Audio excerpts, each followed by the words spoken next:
A fallen celestial once descended upon the Hidden Leaf Village and rose to become the most powerful Hokage in history. But peace was never meant to last. Hidden forces sought the power of the Nine Tails, bringing an end to his reign. Now, witness what unfolds when the son of the Morning King storms across the elemental nations, raised by an angry beast and two meddling elders who don't know when to back off. Heaven and the abyss trembled, for the Morning King's fury had reached its peak. Just 5 hours earlier, he had lived as Arkin Namikaze, once known in higher realms as the Morning King. Beside him stood his beloved wife, Kushina Uzumaki Namikaze. Today marked a special occasion, the birth of their first child. Arkin was stunned when Kushina revealed her pregnancy. No woman of Earth had ever been able to bear his child until her. Kushina, unlike anyone else, carried the spirit of a powerful beast, the nine-tailed fox, the most fearsome of all chakra beasts. On the night of October 10th, their son was born. He had black hair streaked with crimson and eyes the color of a sunlit ocean, stunning and otherworldly. But their joy shattered when an elite guard crashed through the door and a masked figure entered their secure haven. In an instant, the masked intruder snatched the newborn, dangling him by his tiny ankle and pressing a kunai to his throat. Arkin's eyes gleamed with scarlet rage as he took a step forward. "Give me my son," he demanded, voice laced with chilling calm. The masked man sneered. "Give me what I came for, Morning King, or the boy dies." As Kushina struggled to rise, her chakra chains slipped from her fingers, weaving silently toward the threat. Arkin surged forward. As the chains bound the man, Arkin snatched his son back, but not before a shallow cut was left on the baby's cheek. The child wailed as blood dripped down his face. Without wasting time, Arkin vanished, reappearing in another shelter where the former Hokage and his wife awaited. "Protect him," he ordered before disappearing again. Back at the scene, Kushina was faltering. The masked assailant overpowered her and began extracting the fox spirit from her. "Your husband can't save you, but here, a parting gift." With a cruel twist, he plunged a blade into her abdomen. "Without your beast, you'll die anyway," he sneered before casting a powerful illusion over the nine tails. "Now, my pet, lay waste to the village," the man hissed, only to be punched mid-command and sent crashing through a nearby building. "You've crossed a line that can't be uncrossed," growled Arkin. His eyes, once full of warmth, now burned with unholy light. Wings of black flame unfurled from his back. "You hurt my child. You will pay." The masked man summoned a massive fan, charging at the Morning King. "Your illusions won't scare me." Arkin only smiled, slashing at him with twin trident blades wreathed in divine fire. "That's no illusion," he whispered near the man's ear. "Why would a true king of morning flame need to fake his own face?" The enemy reeled back in terror. Arkin, you're that Morning King." With a blaze of wrath, Arkin drove one of his flaming blades deep into his side. "This isn't over," the man hissed, vanishing into darkness. "My beast is still destroying your home." Arkin burst from the wreckage. The village lay in chaos, flames everywhere, cries of the wounded rising in the smoke. Without a word, he vanished again, reappearing atop the rampaging fox. As the illusion over the nine tails faded, the beast growled, "Damn you, Madara, I'll destroy you myself." The fox turned and saw Kushina bleeding out. Arkin held her tightly. "Kurama, please," Kushina begged. "Go back inside." Kurama shook his head. "You're too weak to hold me now, you'll die." Tears welled in her eyes. "Then go to my son. He needs protection, someone who won't abandon him." Kurama sighed. "Then seal me into him, but make it so I can act freely, train him, protect him. He'll need more than just chakra." As Arkin returned with the baby, he began carving the seal. But a shimmer of light appeared beside him, revealing a man with silver hair and a radiant presence. "Arkin, it's time," the being said gently. "Your time on Earth is over. For this seal to hold, my blessing is required, one of 3 sacred sigils needed to balance the beast and protect the child's soul." Arkin's eyes darkened. "I will not leave him. He is my son." The radiant man placed a hand on Arkin's shoulder. "He won't be alone. Kurama will be his guardian, and from the shadows we will guide him." "But father, I'm still capable of fighting." "I can remain and stand beside him," said Lucifer, his gaze hardening as it locked with his father's. "I'm sorry, Lucifer," God replied, resting a gentle hand on his son's shoulder. "There's been a disturbance in the underworld. The balance has fractured, souls are returning from the dead, and the reapers can't keep up. Those you entrusted with its care have failed." Lucifer exhaled sharply, knowing deep down that his absence would only worsen things. If he wanted any kind of future for his child, he had to leave. He looked at his father with grim acceptance. "Fine, but she comes with me. My light, my wife, belongs by my side in the afterlife." God nodded, and with a subtle motion, the sealing was completed. Kurama emerged from the containment, now in human form, a silver choker around his neck. His appearance strongly resembled Kushina had she been born male. Kushina held her son close for one final embrace, placing a kiss on his forehead. I love you, Naruto Morningstar Uzumaki Namikaze. Become a man of strength like me and a soul of goodness like your father, she whispered, tears streaking down her face as the light faded from her eyes. Minato then took his son gently, holding him close. Naruto, I'm sorry I won't be there when you need me most. I'm sorry for the burden I've placed on you, for everything that lies ahead. Forgive me. His tears fell silently as he kissed his son for the last time. Kurama approached Minato with a faint smirk. So, you escaped hell again, Lucifer, he remarked knowingly. Don't worry. I'll watch over the kid. Keep him safe, Kurama, or I'll bring hell to your doorstep, Lucifer warned, turning toward God. God nodded solemnly, and several ancient scrolls appeared before Kurama. You'll need these for his training. I've revised Minato and Kushina's wills as well. You're officially recognized as the boy's guardian. Two blood clones of Minato and Kushina took their place to maintain the illusion of their deaths. Minato, now returning to the underworld, was reunited with his wife, transformed by God into an angel, a gift for their son.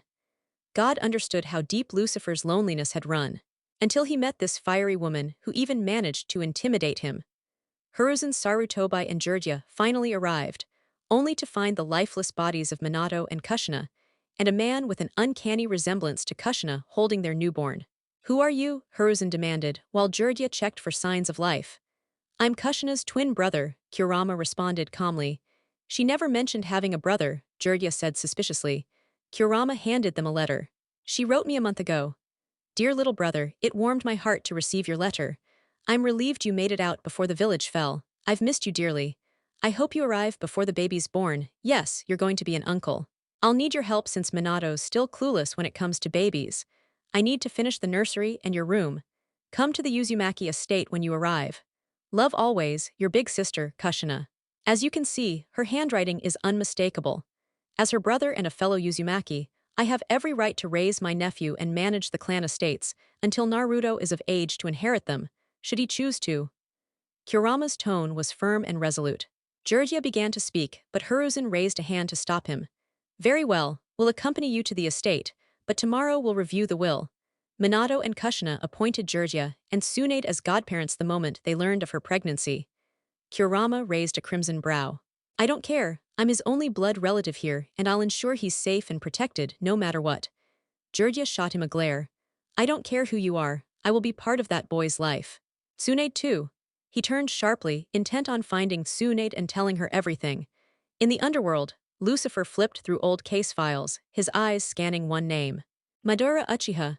Maze entered his office, followed by Kushina, now looking far more intimidating after Maze gave her a wardrobe makeover. She tugged at her tight leather skirt and sheer black blouse, still adjusting to the bold attire. Her red hair was pulled back into a sleek ponytail. Found it, Maze said, dropping a scroll onto Lucifer's desk.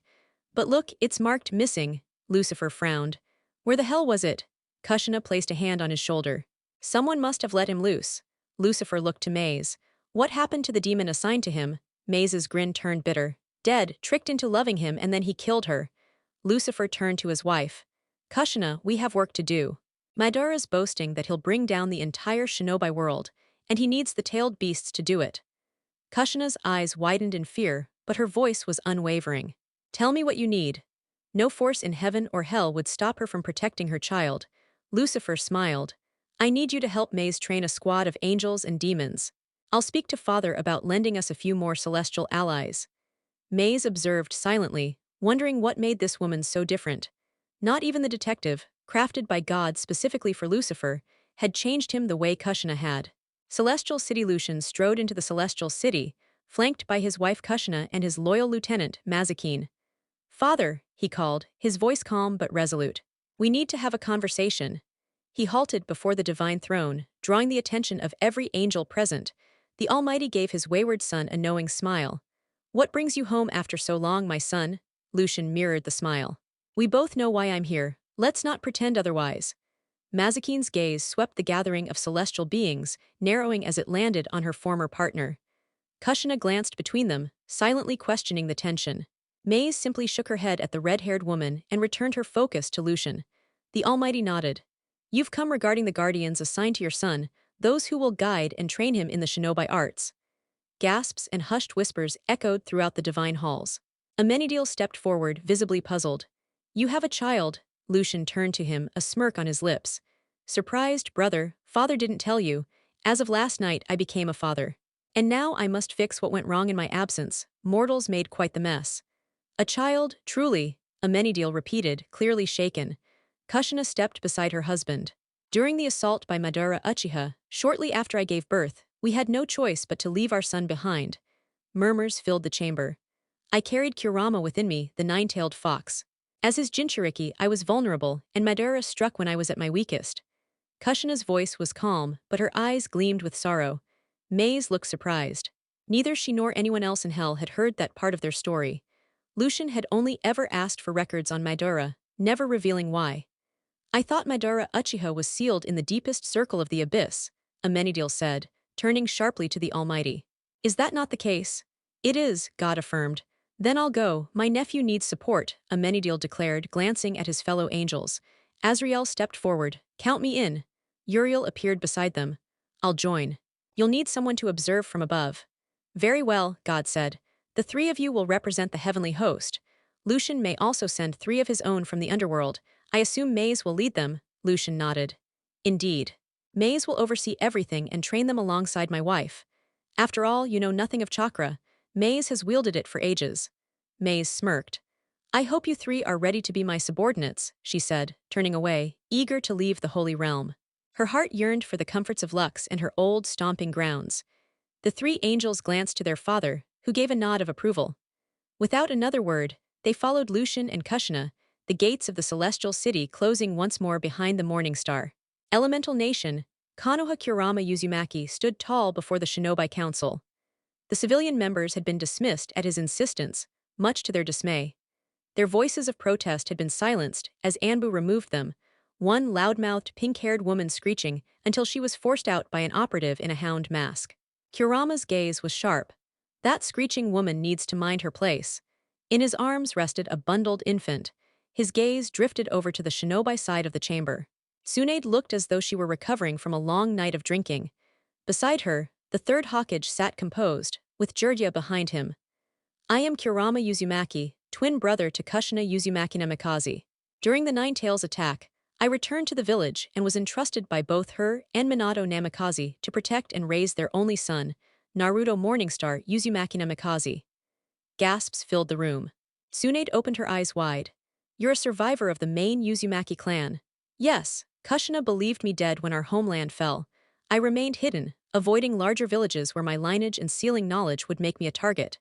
Jiraiya's expression tightened. None of my network reported your existence.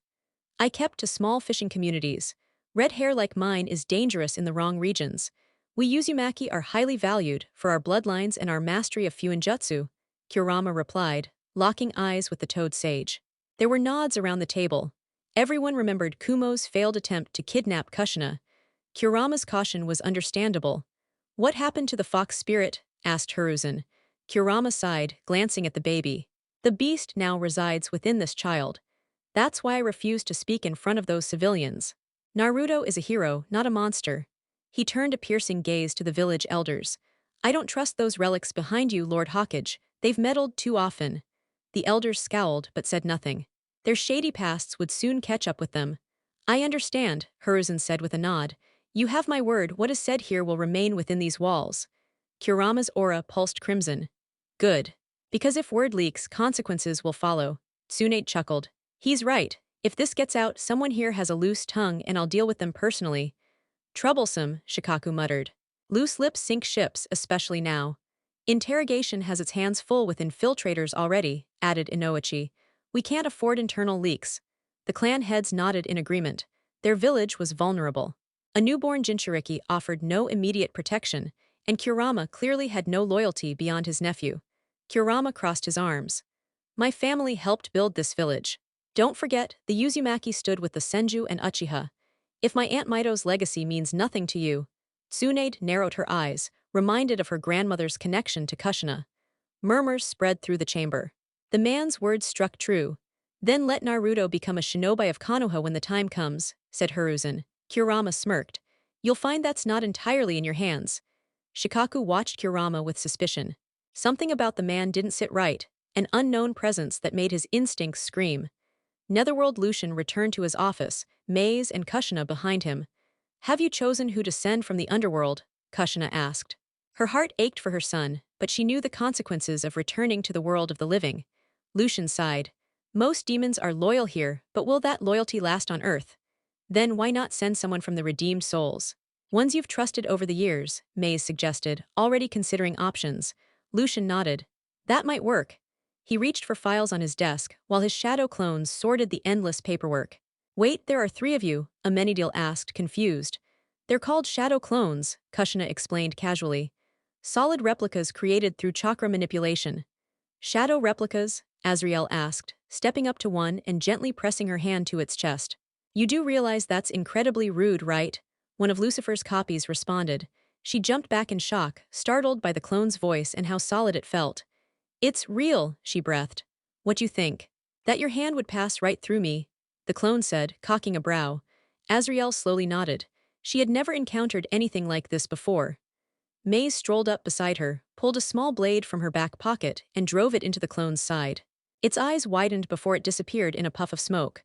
Lucifer sent a sharp glare her way. See, one clean strike and poof, it's gone, Maze said, completely unbothered. Maze, damn it. That stung, Lucifer growled, already creating another replica to replace the one she'd destroyed. These replicas are made through something called chakra, Kushina explained, stepping into the group. You'll need to awaken it in yourselves, but be warned it's painful. Uriel glanced at the red-haired woman. Why are you even with my brother? He asked, his tone serious.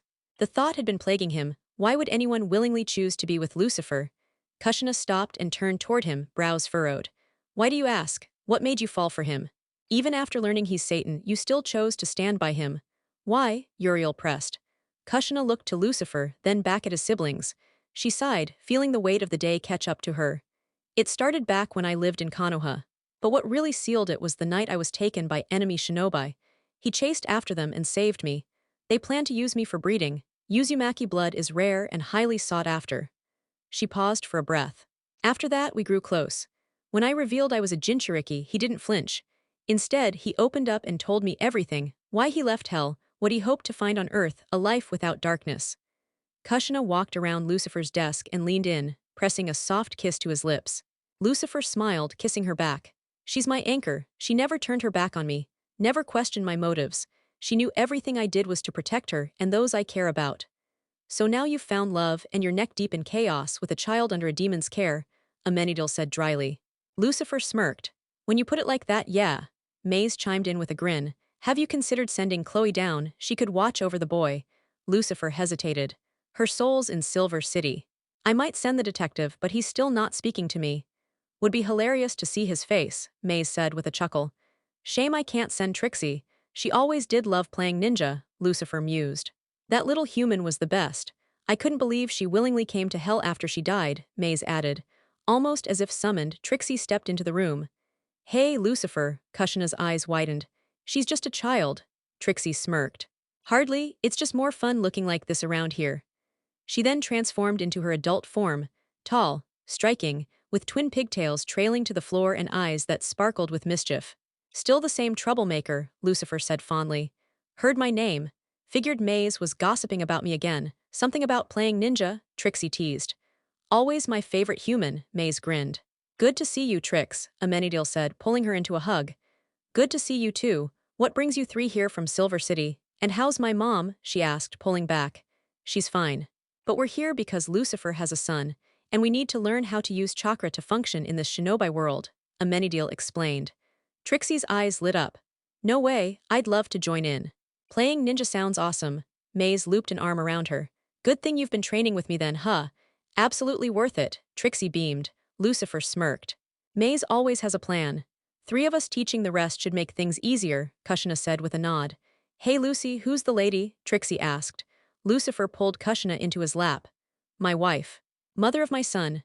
About time you found someone real, Trixie smirked. So who's our final team member? Uriel asked. A figure stumbled into the doorway, sake bottle in hand. Send me, said Sakumo, grinning drunkenly. Lucifer raised a brow. Why would I send a washed-up drunk like you to guard my son? Call it repaying a debt. You looked after my boy after eyes passed. You took your own life, Sakumo. That wasn't fair to Kakashi, Kushina said softly. Sakumo's smirk dropped. I didn't take my life. Danzo ambushed me with his root agents, said my weakness would corrupt the village, hung me. Said it was for the greater good. Kushina clenched her fists. That monster, he shattered Kakashi's world. Sakumo crushed the bottle in his hand, glass falling to the floor. I want revenge, let me go back, Lucifer sighed. Not like this. You'll need a new face, Kakashi can't know who you are, Sakumo smirked. Luckily, I'm not exactly the man I once was. His silver hair turned black, his build thickened, his features shifted, more robust, unfamiliar. Perfect, Maze grinned. Now we're ready. Take them and begin, Lucifer instructed. My wife will join you shortly. Maze nodded, then led the others out. Kushina rested her head on Lucifer's shoulder. Do you really think your siblings can keep our son safe? Lucifer held her close.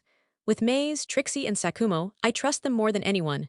Meanwhile, on Earth, Kurama glared at Tsunade, who blocked his path. Move. The boy needs to eat and you're wasting my time. Tsunade narrowed her eyes. I want to help raise my godson. Jirya's useless at this stage. Let me lighten your load. Kurama scoffed. You, a drunken gambler. Clean yourself up first. Until then, stay out of my way. He brushed past her, a shadow replica behind him carrying baby supplies. Even though Kushina had already prepared plenty, he preferred to be ready for anything. It had been 3 years since the Ninetales attack. 3 long years, where Kurama had tirelessly tried to steer Tsunade toward a better path and shake Jirya out of his old habits. The Toad Sage had managed to earn some respect within the village, and fewer women now fled from the hot springs when he was nearby. Still, what he did outside the village remained his own business. Today, Kurama decided it was finally time to start training Naruto in chakra control. All right, kid, we're moving on to tree climbing. You did well with the leaf concentration exercise, so it's time to raise the bar. Once you've mastered this, I'll make you cover yourself in leaves while maintaining chakra flow. Uzumakis naturally have massive reserves, and you, well, you're even more unique with that other kind of chakra inside you, Kurama said, pacing around the small boy with red-streaked black hair. Naruto's bright blue eyes lit up as he stared up at the man. Really? He asked, practically glowing with excitement. You're gonna teach me to walk up a tree? At that point, the boy was bouncing around the training field, and Kurama started to question if something was wrong with him, until he remembered Kushina as a kid. She'd been even more chaotic, bouncing off walls like a rubber ball. Compared to her, Naruto was almost calm. Yeah, I am. Now sit tight and pay attention, Kurama instructed. He focused his chakra into the soles of his feet and calmly walked up the tree. Naruto's eyes widened to the size of ramen bowls. That's so cool, he shouted, sprinting up to the tree to get a closer look. Kurama smiled, now upside down. This will come in handy later, he said confidently. Naruto closed his eyes, channeling chakra to his feet. He took a deep breath, stepped forward and stuck. Then another step, still good. But the third step caused his chakra to surge wildly, and he slipped, landing flat on his back with a thud. Tears welled up in his eyes as pain bloomed where a rock jabbed into his side. Meanwhile in the underworld, finally, you slowpokes figured it out, Maze said, tossing her hands into the air, exasperated. Trixie, perched cheerfully on Sakumo's shoulders, giggled. Don't be so grumpy, Maze, they're like toddlers learning how to walk. Sakumo chuckled, glancing up at Trixie. Now, little one. No need to tease poor Maze. Maze rolled her eyes and turned back to the nervous trio of angels. We're heading out after we report to Lucifer. Be packed and ready to go within the hour, she ordered before vanishing through the doorway. Sakumo smirked. We've already got those scrolls packed in my pouch, so we're set, he said to Trixie. Yeah, but Maze probably wants to take her entire toy collection, she replied with a mischievous grin. Sakumo nodded and addressed the others. Go get dressed. Your gear is in your rooms, standard-issue uniforms from my old village. Lucy's already sorted the paperwork. Lucifer's office. Maze burst into Lucifer's office, the door smashing into one of his shadow clones as he chatted with his wife, Kushina. She was perched casually on his desk, a scroll marked Naruto resting in her lap. They both looked up as Maze entered. What now? Lucifer asked, frowning. Kushina raised a crimson brow at the demoness. Maze noticed the scroll and smirked. So the cover story's ready too, huh? She said, eyeing the scroll beside Kushina. After running that village myself, I know all the nonsense you'll face at the gates, Lucifer muttered, gesturing toward the scrolls. Green one's for the guards, fake mission details, but it'll get you through. Crimson one goes to the hawkage after the guards check the first. That'll keep things clean. What about the blue scroll? Maze asked, pointing at the last one. Kushina smirked. That's Kurama's, holds some serious information about the village and his siblings. Lucifer grinned. He's going to need it. That scroll may just spark a war with the council. Maze arched a brow. Why would he fight the council? Don't worry about it right now. He'll gather everything he needs in time. But keep that snake Danzo away from my son. That creep wants to turn him into a brainwashed tool for his own purposes, Kushina growled. Maze nodded solemnly. Over my dead body. No one touches our little prince. Besides, it just means I get to raise a little hell while I'm there, she said with a wicked grin. Lucifer chuckled. You'll get along great with Ibiki and the others. I'll look him up, but I'm here to report. The angels finally passed training, Maze announced. About time, Kushina scoffed. 3 years here, but it felt like 3,000 in hell. I almost went to heaven myself just to recruit better shinobi. Lucifer smirked. Just get moving and head to the village. No delays. Maze sealed away the scrolls and nodded. On it. See you both later. As she left, Kushina looked at Lucifer, concern flashing in her eyes. I hope this all goes smoothly, Lucifer sighed. Let's hope those 3 don't screw up. I trust Maze and the others. They know how to handle themselves. But my siblings, they're disasters waiting to happen. Kurama sat calmly at the dining table, smiling as he watched young Naruto poke playfully at his birthday cake. Across from him, Tsunade shared the moment with a soft grin, while Jirya stood nearby with Ma and Pa Toad perched on his shoulders, observing the boy with interest. Naruto giggled with delight as he shoved a handful of cake into his mouth, glancing up at Kurama with icing smeared across his cheek. Rama, he chirped, cake swinging from his little hand. Yes, Naru, Kurama replied warmly. Milk peewees, the toddler mumbled, eyeing his sippy cup. With a chuckle, Kurama gently helped him drink. He's maturing quickly, Ma commented fondly. He is indeed. One day he'll inherit the pact like his father did, Pa added, smiling knowingly. Jirya silently nodded, eyes on the boy. He's got pieces of both Minato and Kushina in him, he mused. Village gates. A group cloaked in dark hoods approached the gate. Leading them was a woman with a commanding presence, Maze. The Hyuga and Nara guards stationed there eyed the strangers cautiously. State your purpose, said the Hyuga calmly. Maze pulled down her hood, meeting his pale gaze with her own unyielding stare. Returning from an S-rank mission, she replied, tossing him a small scroll. He caught it, scanning it briefly before logging their return. The hawkage will want to see you immediately, he said, still eyeing her with suspicion. Maze smirked and blew him a kiss before turning to her team. Let's go meet the old man, she said, and they headed into the village. As they walked through the bustling streets, villagers whispered and glanced their way. The angels among them observed silently, while the demons in their ranks smirked at passing faces. Soon, they stood before the hawkage tower. Inside, a young woman at the front desk looked up as they approached. Can I help you? She asked, eyeing them. We need to see the hawkage, Maze answered coolly. He's unavailable, the woman replied with a smug grin. Maze's expression darkened. We just completed an SS rank assignment. Your opinion doesn't matter. I said no, the woman snapped. That was her mistake. A loud crash echoed through the room as the doors flung open, and Maze loomed over the stunned woman, blade drawn. Don't get in my way again, she growled. Behind the desk, Sarutobi looked up from his paperwork, pipe in hand. What's going on? He asked calmly, eyes sharp. Trixie stepped forward and offered a scroll. Hawkage-sama, we returned with intel even Jirya didn't uncover. Sarutobi unrolled the scroll, his eyes widening as he read. Information about Akatsuki, an organization of S-rank criminals. Among the names, one chilled him to the core, Madara Uchiha. He looked at Maze. How did you come across this? Maze lowered her weapon.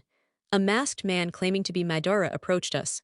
Said he wanted us to join their cause, hunt-tailed beasts.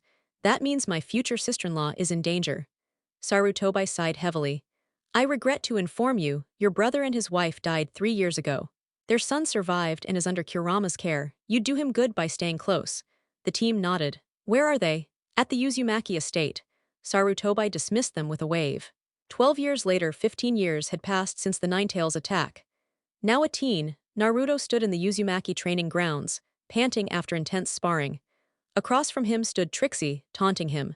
You can do better than that, Naru, she called. Naruto shut his eyes. Suddenly, 2 wings, one dark as night, the other bright as day, burst from his back. He cupped his hands as golden light swirled between them. Heavenly starlight, he cried, releasing a torrent of golden energy. Trixie's eyes widened. Wings, she gasped. Amenadiel stepped forward, awestruck. How? That bloodline hasn't manifested in generations. Naruto stumbled, falling back. Why are you all staring? He asked. Amenadiel revealed his own wings. Naruto, you've awakened your angelic and demonic heritage. Naruto touched his back in disbelief. What now? We train you as always, Amenadiel assured him. Sakumo approached, carrying a passed-out clone with identical wings. His clones developed them too. Why didn't you dispel it? Naruto asked. You'd have been overwhelmed, Sakumo explained. Naruto lay back exhausted. My father really was Lucifer, king of hell, and my mother followed him. Enough drama, Maze said, appearing from the shadows. You've got class in half an hour. Graduation day. Kurama followed, scowling.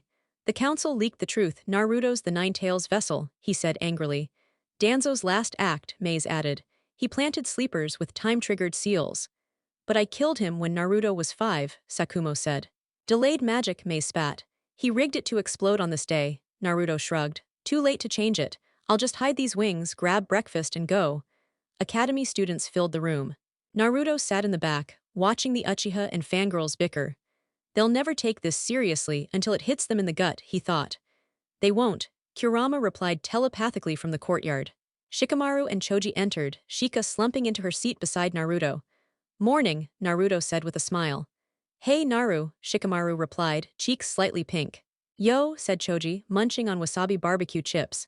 Ino joined them. Sakura still thinks I'm after Sasuke, she won't drop it. Troublesome, she doesn't get that he's into guys, Shikamaru said with a lazy smirk. Everyone burst into laughter. He was checking me out during laps yesterday, Naruto added with a shiver. Their laughter grew louder as Hinata arrived. Hi, everyone, she greeted softly. Naruto grinned. Enough about Sasuke. You all ready for today? It was the night before Naruto's 5th birthday when Sakumo sensed several chakra signatures approaching. Moving with practiced silence, he slipped from his bedroom, still holding his bottle of sake, just in case he needed to keep up appearances as a harmless drunk. 3 masked figures stood silently outside Naruto's bedroom. Under the faint glow of the nightlight, the letters NE were barely visible on their masks, Danzo's personal operatives. Their mission was to abduct a vulnerable child under the cover of darkness, an act that was far too routine for them. As Sakumo rounded the corner, he smirked internally. So the old snake is finally making a move, huh? He mused, shambling forward in mock inebriation. Take one down, pass it around 20 bottles of sake on the wall, he mumbled, drawing the masked agent's attention. The 3 root agents exchanged hand signs, communicating silently. One, appearing to be female, stepped forward toward the feigned drunkard. Well, hello there, lovely lady, Sakumo slurred with a grin. Funny running into someone like you in such a lonely hallway. Come here often. She didn't respond with words. Her hand slid behind her back and came forward with a kunai, lunging at him without hesitation. Sakumo deflected the attack by catching the blade's tip in the neck of his sake bottle, shattering it as he twisted and pinned the weapon into the wall. She barely had time to react before a crushing blow to her stomach drove the air from her lungs. Her gaze dropped in horror. His fingers had transformed into clawed appendages, wolf-like talons, now retracting from a deep wound in her abdomen. Her eyes lifted again to see his transformation, his body shifting into a towering werewolf, yellow eyes glowing, muscles bulging with unnatural strength. Behind him, 3 demonic wolves emerged, red-eyed and snarling. They growled at the remaining root agents, placing themselves between the threat and the sleeping child just behind the door. The male operatives drew their kunai and attacked the wolves, assuming they were illusions. A deadly mistake. The lead hound pounced, ripping the throat from one before he could react. The other 2 bared their teeth at the third, who now looked panicked. He formed rapid hand signs and inhaled. Fire style, great fireball technique, he shouted, launching a massive fireball toward the beasts. But they didn't flinch. The flames passed over them, licking at their fur but leaving no visible damage. Horror filled the agent's eyes as the hellhounds leapt forward, tearing into him with merciless precision. Screams filled the hall. Kurama bolted from Naruto's room, a silencing seal ensuring the boy remained undisturbed. What the hell is going on out here? He barked, eyes widening as he saw Sakumo tearing into the female operative and tossing her limp form toward the wolves. Danzo, Sakumo growled, still in his monstrous form, blood dripping from his fangs. Others had arrived, drawn by the commotion. They froze as the name was spoken. Kurama snarled, his red aura flaring dangerously. That damn vulture. I suspected as much after that last council meeting. His energy began to spiral out of control, his rage threatening to unleash the Nine Tails. Ease down, Kurama. You'll wake Naruto, came Mei's eerie, calm voice. Her words halted the tailed beast in his tracks. He turned toward the bedroom door, took a deep breath, and let the aura fade. Sakumo bared his teeth in a grin. Looks like it's finally time we paid the mummy a visit, he said darkly, referring to Danzo. Trixie approached with a wicked grin. So, we going with Operation Sarcophagus Disposal? Mei and Sakumo exchanged a glance, then nodded. Amenadiel stepped forward, confused. What are you all talking about? Trixie turned to the angels with a smile. Lucifer told us, if Danzo ever touched Naruto, he was marked for death. That time's now. Amenadiel looked stunned. Azriel paled slightly, though death was her realm, this scene disturbed her for reasons she couldn't quite place. Uriel, indifferent, simply shrugged. Do what needs to be done, Uriel said. He opened Naruto's door, stepping in. I'll stay with him tonight. Make sure no more of Danzo's lackeys come sniffing around. As the door clicked shut behind him, he sat in a recliner in the corner, watching over the boy. This child is something unique, he thought. Half angel, half human, nothing like this has existed in ages. The last hybrid went mad with power, but Naruto has shown none of that. Amenadiel entered and nodded, reading his brother's expression. You're thinking about the prophecies, aren't you? I am, Uriel replied. He might be the one they spoke of, the one even father sought counsel for. Azriel, watching from the hall, turned to the trio. I'll stand guard while you're gone. Sakumo turned to Kurama. You in? Kurama shook his head. Too far, if I go I might lose control of my chakra. He sat, clearly frustrated.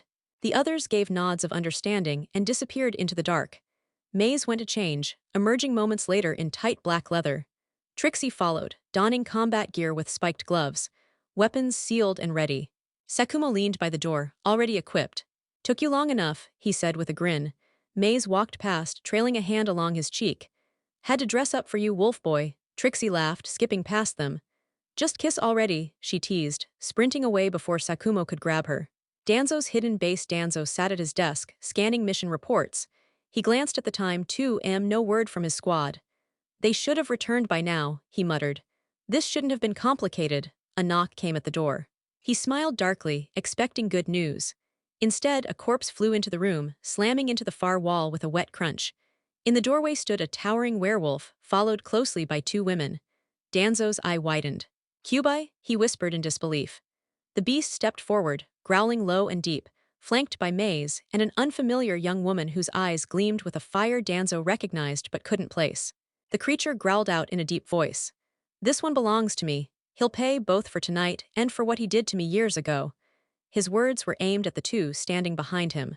Mei gave a silent nod while Trixie stepped back, crossing her arms with a mischievous grin before shrinking back into her childlike form. This caused Danzo's lone eye to widen. He recognized the girl. And if he could capture her, she'd be a significant asset to his ambition of dominating the Hidden Leaf and the other shinobi nations. So, the Nine Tails has finally claimed the boy? Danzo asked, glaring as he rose from his chair, knocking it over in the process. A chuckle rumbled from the creature's chest. You fool, I'm not the Nine Tails. I'm the man you once labeled a disgrace. You called me weak for choosing my comrades' lives over the mission, then staged my death as a suicide. My own son was the one who discovered my body. His eyes burned with fury as he spoke. Only one person fit that story, Sakumo Hadake, the famed White Fang. But that was impossible. Sakumo had died years ago. A sinister grin stretched across the beast's face as 4 monstrous hounds padded up beside him, gore clinging to their jaws. Yes, Danzo, I'm Sakumo Hadake. His form shimmered briefly, revealing his human self before shifting back into the towering werewolf. But I killed you, Danzo sputtered, his voice laced with rare, genuine fear. The emotion he had long prided himself on suppressing was now written all over his face, and down his leg. Sakumo's fangs gleamed as he dropped to all 4s, slowly stalking his prey. He sniffed the air and grimaced. Really, Danzo, you're ruining the moment. I thought you'd at least put up a fight, not whimper like a broken old man. His voice was low and savage, followed by a chilling laugh. Panicking, Danzo grabbed his cane and unsheathed the hidden blade inside. He swung wildly, but the weapon shattered in Sakumo's maw, falling in shards to the floor. Before Danzo could react, Sakumo's massive jaws closed around his head. With a vicious snap, he tore it free, leaving the body twitching briefly before collapsing. Sakumo spat the severed head toward his hounds, who happily set upon it. Trixie stepped forward at that moment. I found multiple rooms, about 60 kids total kept in groups of 6. Most are orphans. Some said they were taken from their clans, she reported. Sakumo, now back in his humanoid form, wiped his mouth with a cloth he produced from nowhere. That's going to be a problem, Maze muttered, glancing at him.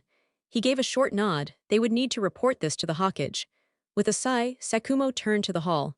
Let's gather the kids and head to the Hawkage's office. Time to wake the old man. He vanished down the corridor as his hellhounds began cleaning up the remains of Danzo's operatives. Trixie skipped after him, while Maze crouched near Danzo's head, sealing it into a scroll. She then began collecting files from his desk. These would serve as leverage. About 45 minutes later, the group, 60 children and 3 adults, 2 adults and 1, their way to the village center. Some of the younger ones clutched teddy bears or held hands, many quietly sobbing. Their approach drew attention from several ANBU. Ino and Weasel appeared before the group. Sakumo paused, cradling a pale-eyed girl in his arms. She was the missing Hyuga heiress, and near her were several other kidnapped clan heirs. Naruto had been next on Danzo's list, to be abducted and brainwashed like the others. Ino's eyes widened. Where did you find all these children? He demanded, as Weasel drew a kunai, noting his younger brother perched on Sakumo's shoulders. I'll explain everything once we're at the Hawkage Tower. No need to repeat myself. Send for medics and the parents of the clan children, Sakumo ordered. The 2 ANBU vanished to fulfill the request. At the tower, 20 ANBU medics stood in shock at the condition of the children. Let's get them inside and out of the cold, Maze said, carrying a blonde-haired girl. Yes, ma'am, the medics chorused. They entered the building, ignoring the sound of running footsteps. In the Hawkage's office, the doors burst open. Clan heads rushed in, followed by the Hawkage himself. What is going on here? Why have you brought these children? Hiruzen demanded, eyes scanning the room. Maze stepped forward. Hawkage-sama, we need to discuss the events of tonight. We acted out of anger, and we hope you understand why. What do you mean, Maze-chan? Sarutobi asked gently.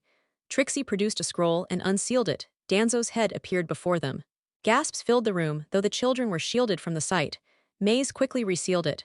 We killed Danzo. He sent root agents to abduct Naruto in his sleep, Maze explained.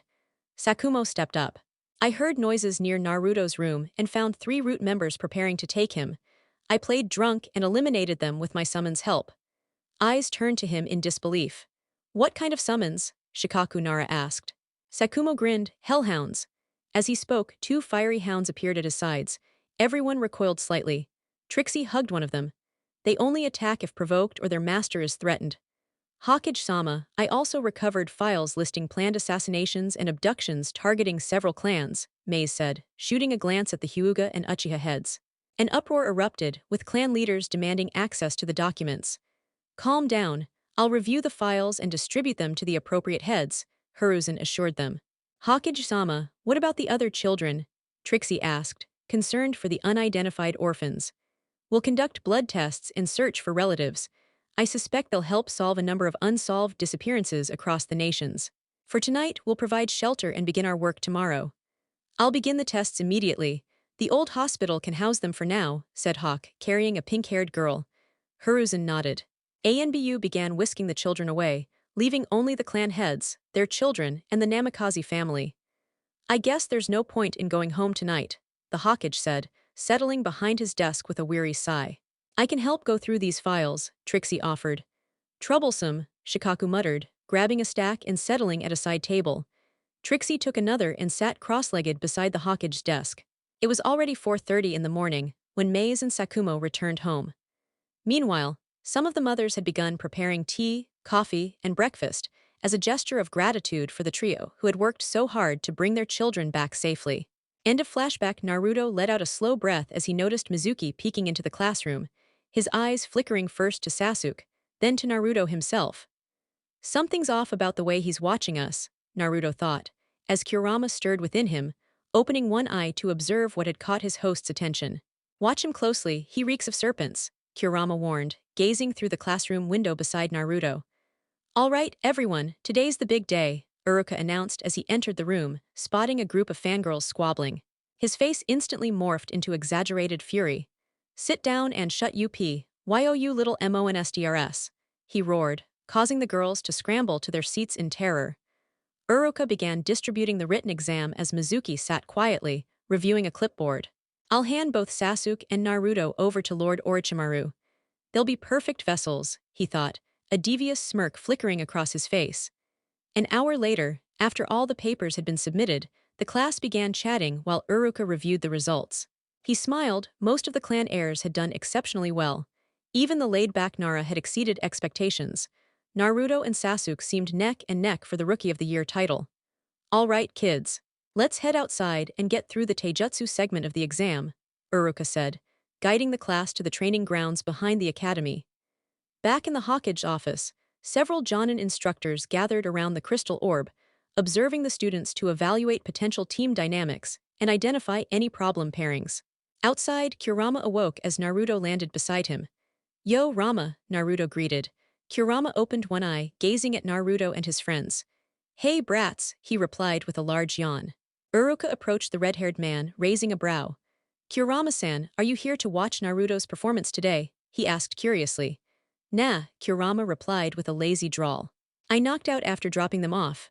Uruka sweat dropped at the casual response. "All right, listen up," Uruka called to the class. "You'll each be sparring against Mizuki. Your goal is to last 5 minutes or knock him out. If you're thrown out of the ring, you'll only get half of 30 points. If you win or knock him out, you'll earn an extra 20 points." Naruto smirked from his perch in a tree, Sasuke sitting nearby, well away from his admirers. His fangirls had been terrified into leaving him alone long ago, thanks to Maze and Trixie. But that was a story for another time. Naruto narrowed his eyes at Mizuki again. "Yeah. I'd rather not have him touch me during our match," he muttered mentally. "Don't worry, I'll take care of it," Kurama promised, flashing a sinister grin. Nearby, Ino, Shikamaru, and Hinata exchanged glances. They always found it uncanny how Naruto and Kurama could communicate without even looking at each other. Shaking their heads, they turned back to the matches in progress. Most of the civilian girls were easily tossed from the ring within moments. It served as a harsh reminder that without real strength, they'd only become liabilities in the field. The clan children, on the other hand, held their ground well. Each had clearly undergone intense training since their return home. Their parents had pushed them hard to reach at least high Genin or low Chunin levels before graduation. This uptick in strength even caught Jiraiya's attention. He had Naruto sign the Toad summoning contract the moment he returned from his travels. Alongside that, Naruto inherited his mother's Arctic Wolf and Dire Wolf contracts. These 3 summoning packs allowed Naruto to reach Sage mode by age 12. He spent most of his time with the wolves for their hunting and tracking lessons, while the toads taught him sealing techniques and tales of his father. On his 15th birthday, Naruto got into a drinking contest with the 3 boss summons. Much to Kurama's horror, he actually won. Kurama made him regret that victory for 3 whole days. Since then, Naruto vowed never to drink again, though Kurama still teased him whenever the bosses asked for a rematch. "Uzumaki no Mikaze Naruto," Uruka called out. Naruto glanced at Kurama, who stood and stretched. "I'll take Mizuki's place. Looks like he's tired from all the earlier matches," Kurama offered, grinning. Mizuki eagerly accepted, still sore from sparring with Hinata. "No holding back, Kit," Kurama said, cracking his knuckles. Naruto grinned back. "You got it, Rama." The moment the match began, both vanished from sight, reappearing mid-ring as their fists collided. Uruka and Mizuki blinked in disbelief. They couldn't even track their movements.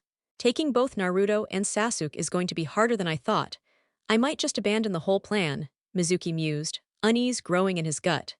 5 minutes later, the buzzer sounded. 2 seconds after that, Naruto was launched into a tree. "Are you okay?" Uruka asked, running over. Naruto bounced back to his feet and lunged at Kurama again, but stopped when the man raised a hand. "That's enough. Answer your teacher, Kit," Kurama said, clearly amused. "I'm fine, sensei," Naruto said, flashing a foxy grin. "You sure you don't need to see the nurse?" Uruka asked again, concerned. "Nah, I'm good. Sparring at home's way worse than this." Kurama-sensei was holding back. Uruka and Mizuki could only nod, their earlier assumptions thoroughly shaken. "I can finish the Taijutsu exams with Uchiha and Yamanaka," Kurama offered with a grin. "You're sure?" Uruka asked, clearly uneasy. "They've sparred with me before, they'll manage," Kurama replied as Sasuke stepped into the ring. "Try not to kill me this time," Sasuke muttered. Kurama chuckled. "No promises." 6 months had passed since their last spar, where Kurama had nearly folded Sasuke in half with a light axe kick, light by Kurama's standards. "Begin," Uruka called out, voice shaky. Sasuke struck first, launching an overhead spinning kick, trying to use the sunlight as cover. Kurama easily caught his leg and flung him into a nearby tree. Sasuke hit hard, coughing blood as he pushed himself up. "You're enjoying this, aren't you?" he growled. Kurama simply shrugged. "Maybe," Sasuke's fangirls shrieked in outrage. "Cheater, you're hurting Sasuke-kun." Sasuke glanced at them in horror, silently begging Kurama to end him. Uruka gave him a look of sympathy. Sasuke sighed, yeah, no easy way out. Maybe he needed a girlfriend to keep the others away, but who was he kidding? Despite everything, Sasuke managed to last the full 5 minutes. He limped out of the ring, bruised and sore but satisfied. Kurama never let his students leave unscathed. Ino shot Kurama a sly smile. He recognized that look instantly. She was about to attempt another dive into his mind. She'd tried multiple times before, but he'd always managed to outmaneuver her. "Don't even think about it, girl," he warned, his voice low and eyes flashing a threat. Ino gulped and gave a hesitant nod. Uruka, clearly confused, glanced between them. "What's going on here?" he asked. "I was trying to take a peek into his mind," Ino admitted, looking away. "But I haven't been successful yet. He said that if I do manage to get in, he'll drag me through hell itself and leave me scarred for life." Uruka blinked, then simply said, "All right, begin." Ino opened with a reverse spin kick aimed at Kurama's head, but he caught her leg midair and shoved her back, sending her skidding across the training field. With a confident grin, Ino charged again, fist raised. Kurama caught her strike with ease, gripping her wrist. "You're improving, kid, but you still have a long road ahead. Once you're assigned to a squad, I think you should spar with Trixie." "Yeah, she said the same thing this morning," Ino said, chuckling. "Told me to bring Shika too. Said the future wife of Naruto needs to fight like a demon to protect herself and their future kids." She added a wink, glancing between her two blushing friends, while the rest of the group laughed at their embarrassment. Kurama smirked. "She's right, you've got to toughen up." Naruto muttered under his breath, "Perverted fox," while turning away to hide his deepening blush. The match ended with Ino being launched off the field as the buzzer rang. Naruto caught her before she hit the ground and shot Kurama a glare. "Seriously, could you go a little easier on the girls? I'm reporting you to Maze again." Kurama just rolled his eyes and plopped down under a tree to relax. Uruka cleared his throat, surveying the group. "Good work, everyone. Time to head inside and wrap up with the ninjutsu evaluations." As the students filed in, Kurama returned to his nap, ignoring Naruto's mental scolding. "Great, now we're in the spotlight. My fan club's going to target her. I don't want my friends getting hurt because of those insane girls or guys." The idea that some of the stalkers were male made Naruto shudder. He wasn't into that.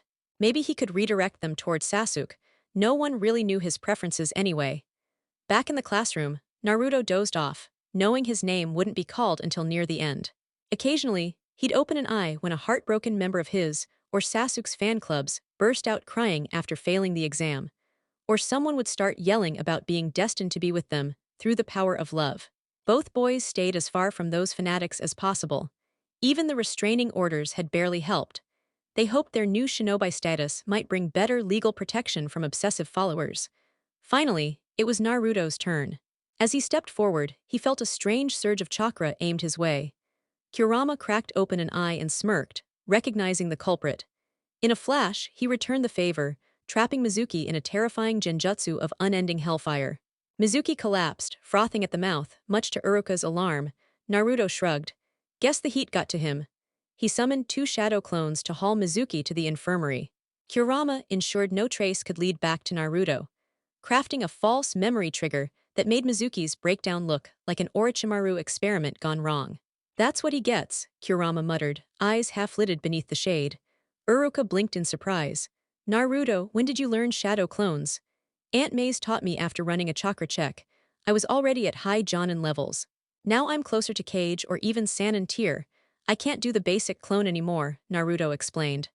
"All right then, you pass. Show me the remaining 2, Uruka replied. Naruto completed the remaining requirements, even transforming into a version of his father, much to Kurama's dismay at losing his spot in the sun.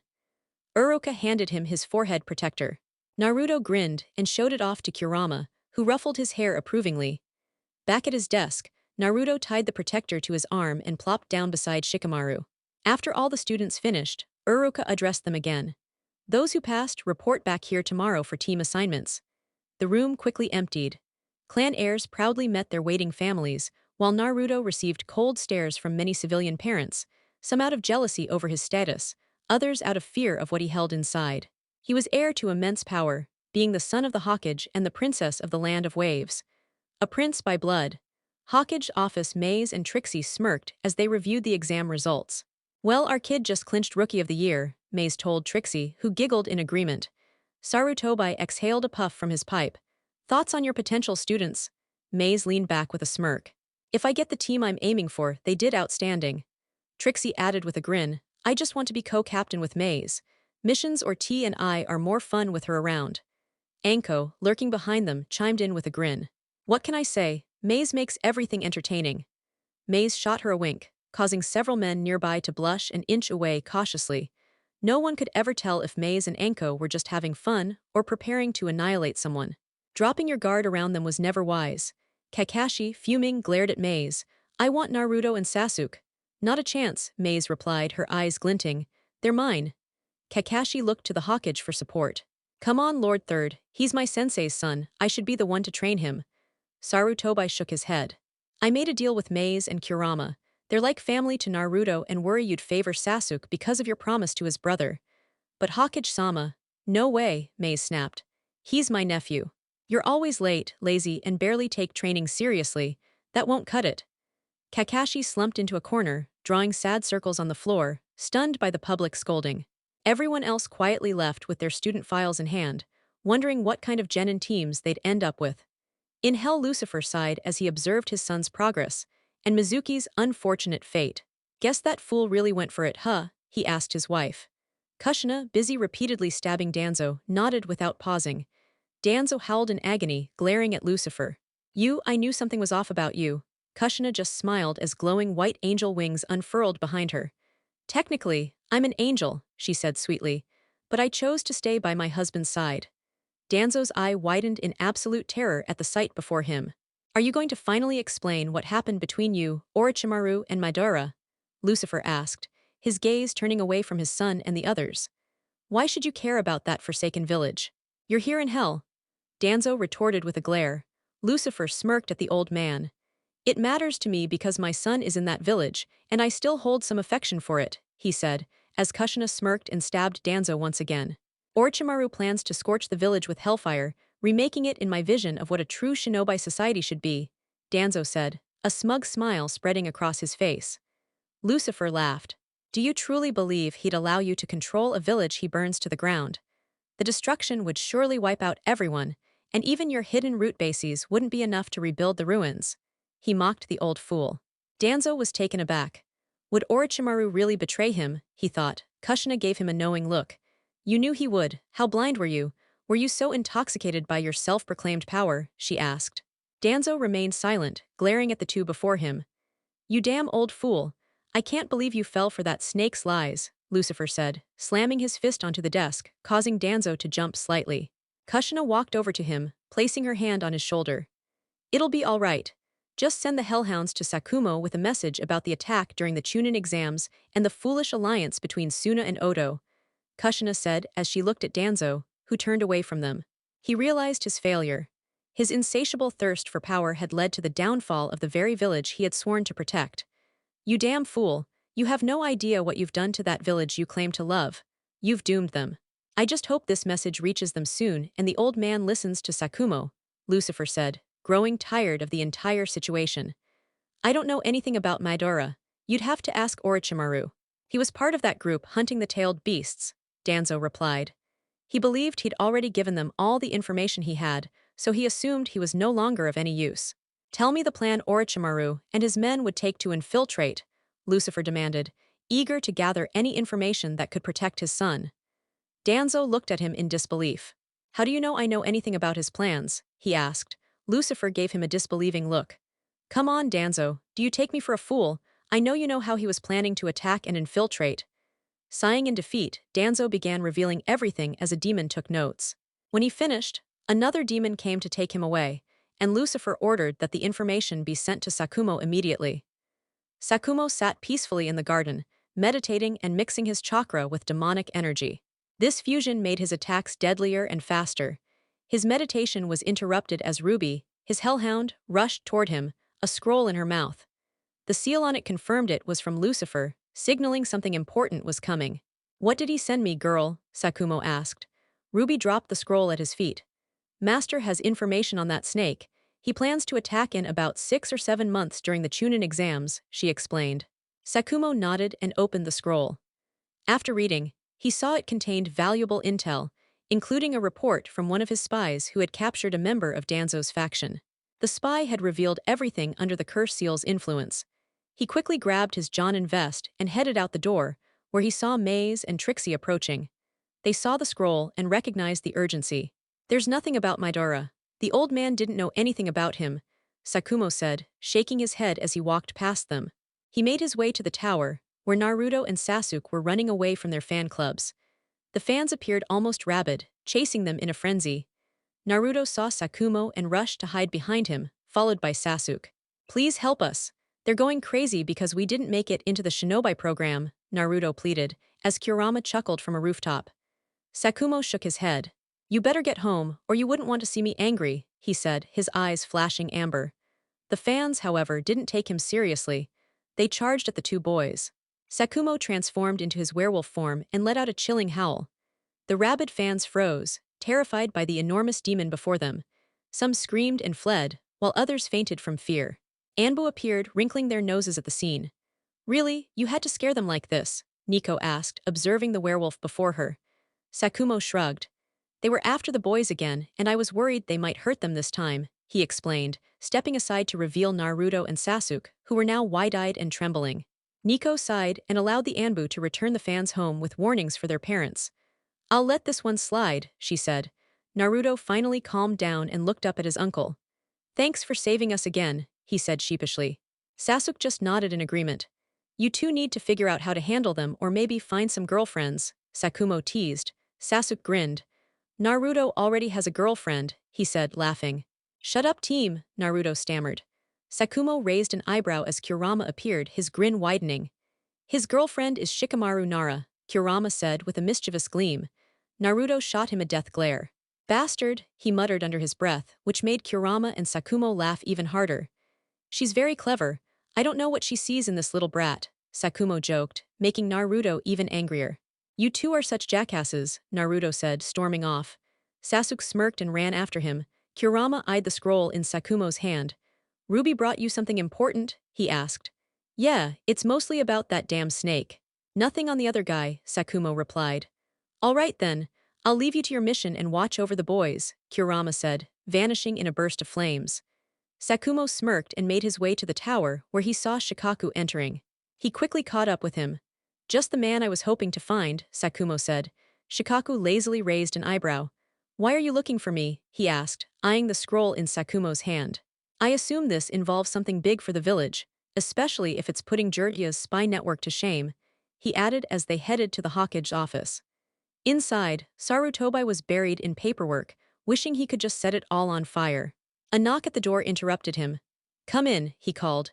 Sakumo and Shikaku entered and Sarutobi raised an eyebrow. What brings you two here? He asked. I just got word from Ruby, one of my summons. I think Dragon should be here for this, Sakumo said. As if on cue, Dragon appeared next to them. What do you have for us? He asked. Sakumo walked into the Hokage office and took a seat in one of the armchairs in front of the elderly man's desk. Shikaku followed behind, unsure of what to expect from what Sakumo was about to say. Dragon took his place by the Hokage's side, standing at attention. I have something you might not like, Sakumo said, handing over a scroll. Sarutobi took it and examined the broken seal on it, raising an eyebrow before glancing back at Sakumo. Let me guess, your network has outdone Jiraiya's again. Sarutobi sighed and unfurled the scroll, beginning to read. Various expressions flickered across his face as Dragon glanced over his shoulder to read along. When Sarutobi finished, he handed the scroll to Shikaku, who couldn't hide his shock. If this is true, then Danzo really was a traitor, working with the rogue student of mine for years, Sarutobi muttered. It also mentions sleeper agents in the clans, specifically in the children of the clan heads. I'll have Inoichi and Jiraiya investigate any remaining seals or triggers. I agree. We should double-check everything, even though I don't think he had the chance to finish what he started, Sakumo replied, his grin sharp and confident. We interrupted him that night, after all. Sarutobi looked weary, aging in front of their eyes. Yes, a double check wouldn't hurt, it's just more work for me. Then, we will also need to ramp up training for the new genin teams, Shikaku suggested, his laid-back demeanor not hiding the seriousness of his words.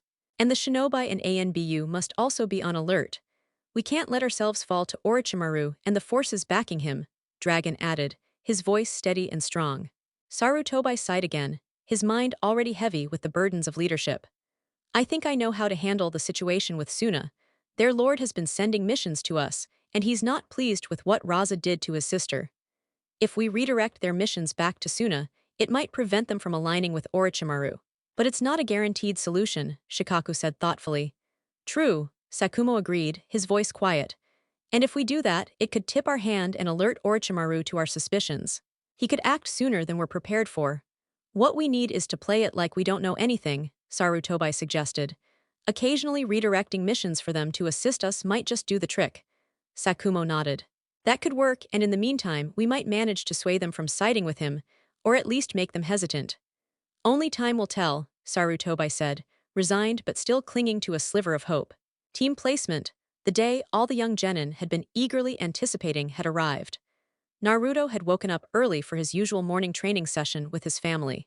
Trixie stood in the kitchen, watching out the window as Sakumo and Mei sparred. Kurama was perched lazily in a tree, observing them. Naruto descended the stairs and entered the kitchen, where he found his aunt. Good morning, Aunt Trixie, he greeted with a cheerful smile. Good morning, Naru-chan. Ready for today? She asked, turning to face him. Yeah, I'm hoping I get a good team and a sensei who'll actually teach me, Naruto said. I've heard Kakashi wanted me as a student, but from what I hear, he's always late for everything. Trixie nodded. Yeah, he did, but Maze wouldn't have it. She would have seriously hurt him if he were your sensei and didn't teach you properly or kept showing up late. She smirked. Sasuke got stuck with him, so don't worry, Naruto laughed. Better Sasuke than me, he said as he made his way outside. He'd eat after training, but after the intense workouts they put him through, eating was usually the last thing on his mind. Shinobi Academy, the students filed into their classroom one last time. The fanboys and fangirls watched eagerly as Naruto and Sasuke walked by. Naruto took his usual seat in the last row, while Sasuke claimed his spot in the middle, near the window. The classroom quickly filled with the hum of chatter. Ino hopped onto Naruto's desk, her gaze fixed on him. So, what team do you think you'll be on? I'm not sure. But I do know I won't be stuck with Sasuke, since he's got that terrible sensei, Naruto snickered. Ino, Shikamaru and Choji all raised an eyebrow. Hinata glanced over curiously. How do you know that? Ino asked, eager for gossip. My Aunt Trixie told me, Naruto grinned, proud of his inside info. Before anyone could respond, Uruka entered the room. All right, everyone, sit down and listen up. I've got your team placements, he said, and Naruto zoned out, his mind elsewhere. Not a bad deal, brat.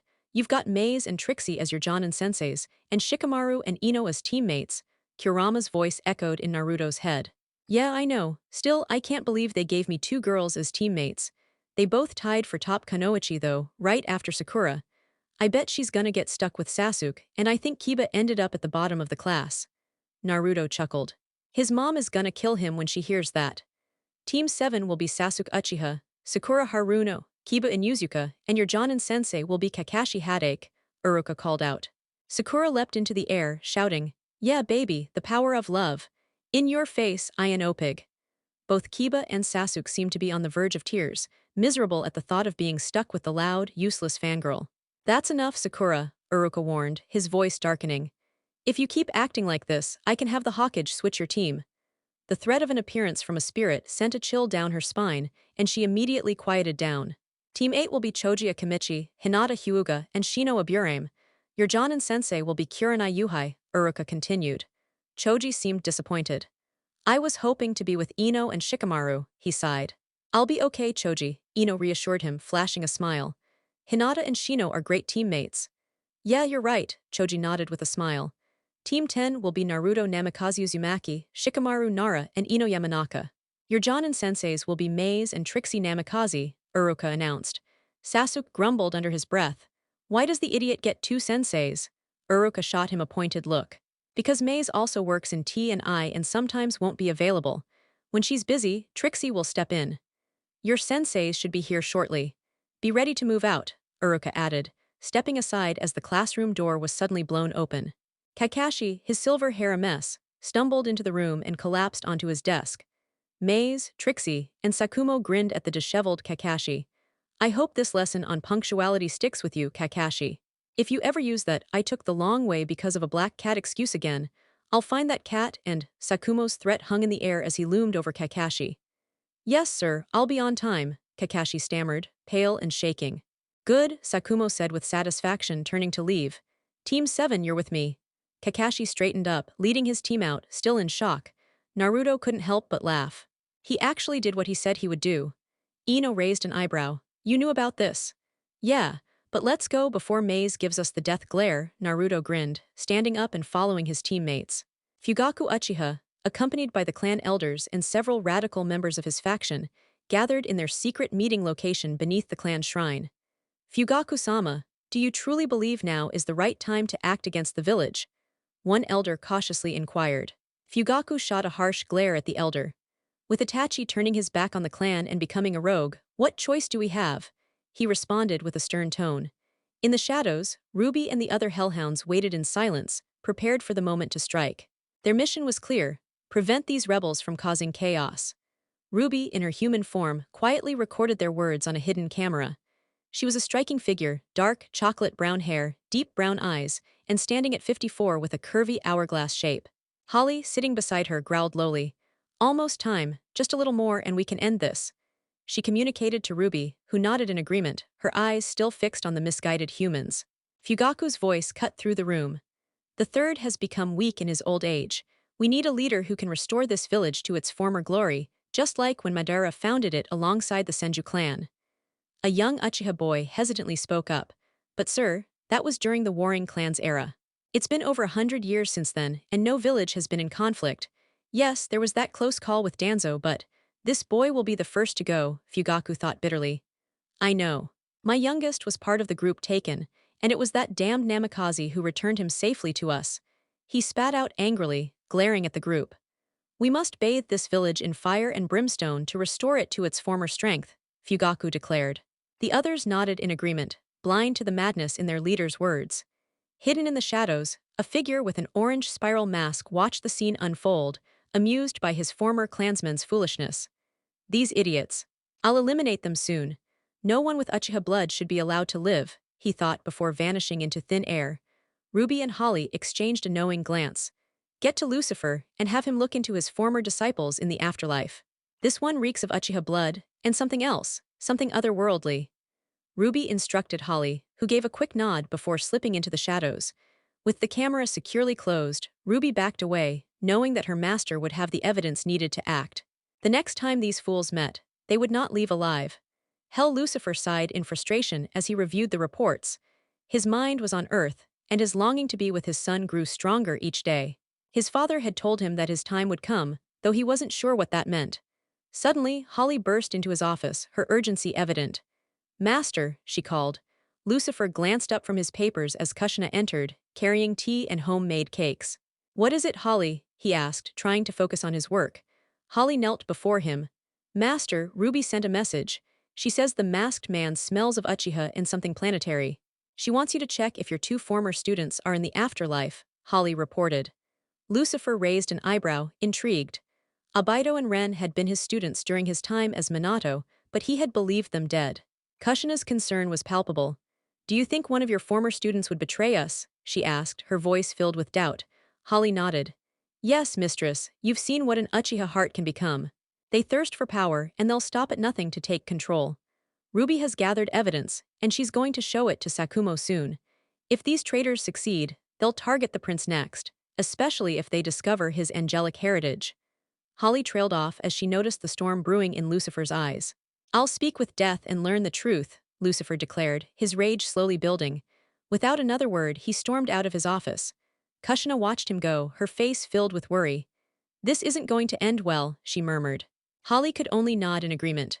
Lucifer walked down the dark corridor, the walls seeming to close in as he approached a Gothic wooden door.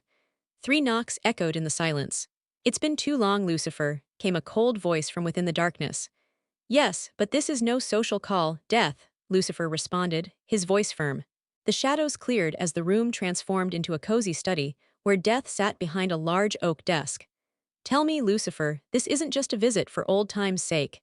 Death remarked with a dry chuckle. Lucifer's posture stiffened. I need to know if my two former students, Abido and Ren, are in the afterlife. Death's eyebrows arched as he set his teacup aside, summoning a large book onto the desk. Let's see, he muttered as he flipped through the pages. He frowned. Abido, Uchiha and Ren aren't here. Abido was killed by Madara's forces before he could pass on. As for Ren, she's alive and being protected by Killer Bee and Kumo, her three-tailed beast sealed within her. Lucifer's eyes burned with fury. Abido is alive, then he's the one who attacked my wife the night my son was born, he muttered, shaking with rage. The betrayal of his once joyful student stung deeply. Death leaned back in his chair. Love can twist the heart of anyone, even a lost soul. Lucifer growled. Thank you for your help, he said curtly before turning to leave. As expected, Sakumo will be sending me many souls to judge before Abido can fulfill his plans, Death said with a grim smile. Lucifer glanced over his shoulder.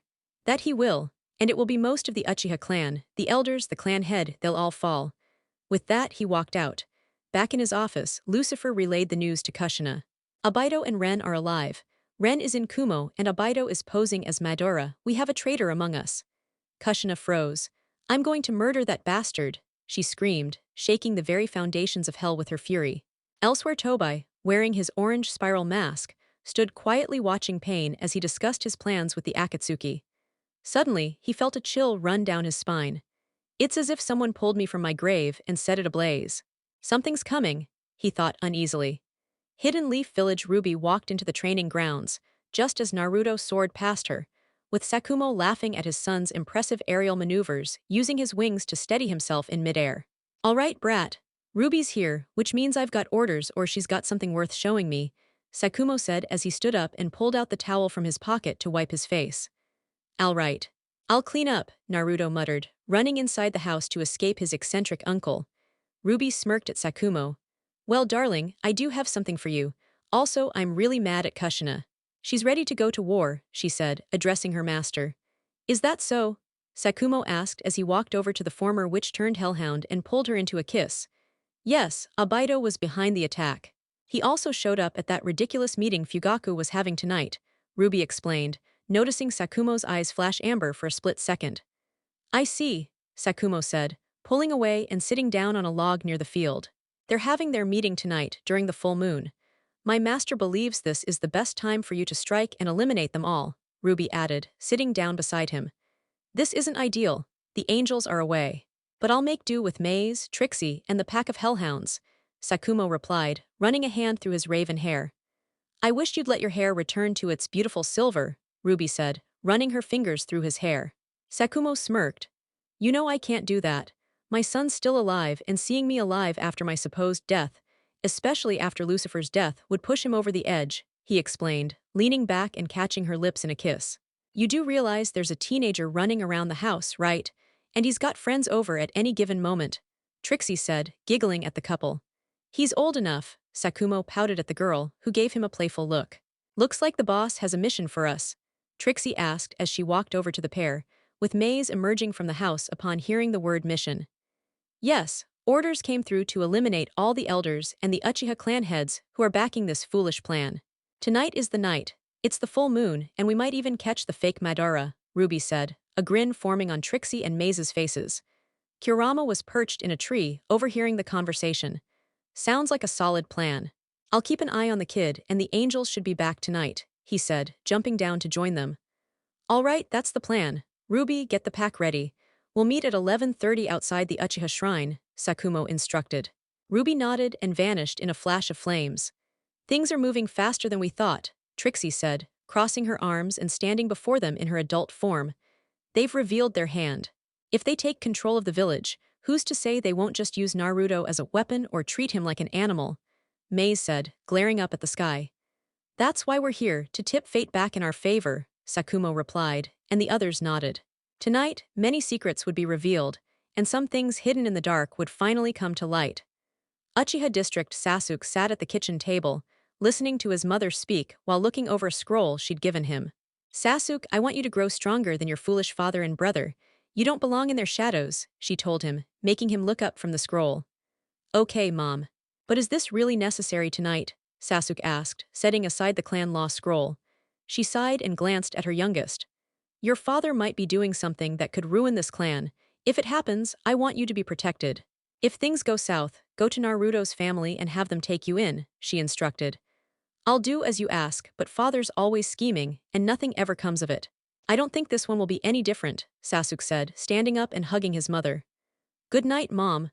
Good night, Sasuke, she replied, kissing his forehead before going back to cleaning, waiting to see if her husband would carry out his latest plan and whether she'd survive the night. It was already 11:59 p.m. We move tonight. Does everyone know who they're going after? Fugaku asked. The men and several women nodded, awaiting their leader's command. I'm truly sorry, Fugaku, but tonight the only ones walking out of this shrine will be those who have chosen death, came a dark voice from the shadows below. Who's there? Show yourself, Fugaku demanded. Out stepped Sakumo in his true form, his silver hair shimmered in the moonlight. Death sent me to stop your foolish plan, he said coldly. How are you here, Sakumo? You're dead, Fugaku said, his voice steady but filled with fear. As I said, death has sent me to end the lives of those in the Uchiha clan who are planning to betray the village, Sakumo stated, his eyes glowing amber as he transformed into a werewolf. His hellhounds emerged from the shadows beside him, with Trixie and Maze following suit. Tonight, the full moon will be soaked in blood, Maze said, licking her blade as they charged. Muffled screams echoed from the shrine, but no one came to investigate, as the attackers had placed everyone under a peaceful sleep. Tobai slipped into the shadows of the shrine, hoping to observe the plan's progress. What he found disgusted him. Before him were mangled bodies, and hellhounds devoured the remains.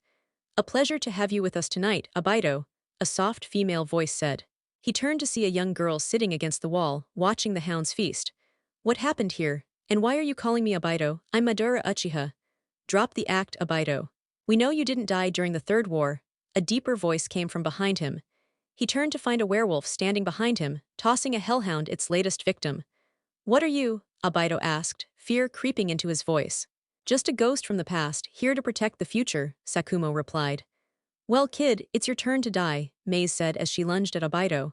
But before she could strike, Abido vanished into a black void. Bastard, Maze growled as she slashed the wall with her blade. No matter, he'll return, and when he does, we'll finish him, Trixie said, standing up and reverting to her child form. Let's go before anyone finds us, Maze said, and they disappeared into the shadows just as the basement door creaked open. Itachi Uchiha stood there, stunned by the scene. Quickly, he rushed home to see if his mother was still alive. When he opened the back door, he found her in the kitchen, finishing up the last of the dinner preparations. You're alive, Itachi exclaimed, shock evident in his voice. She looked up at him.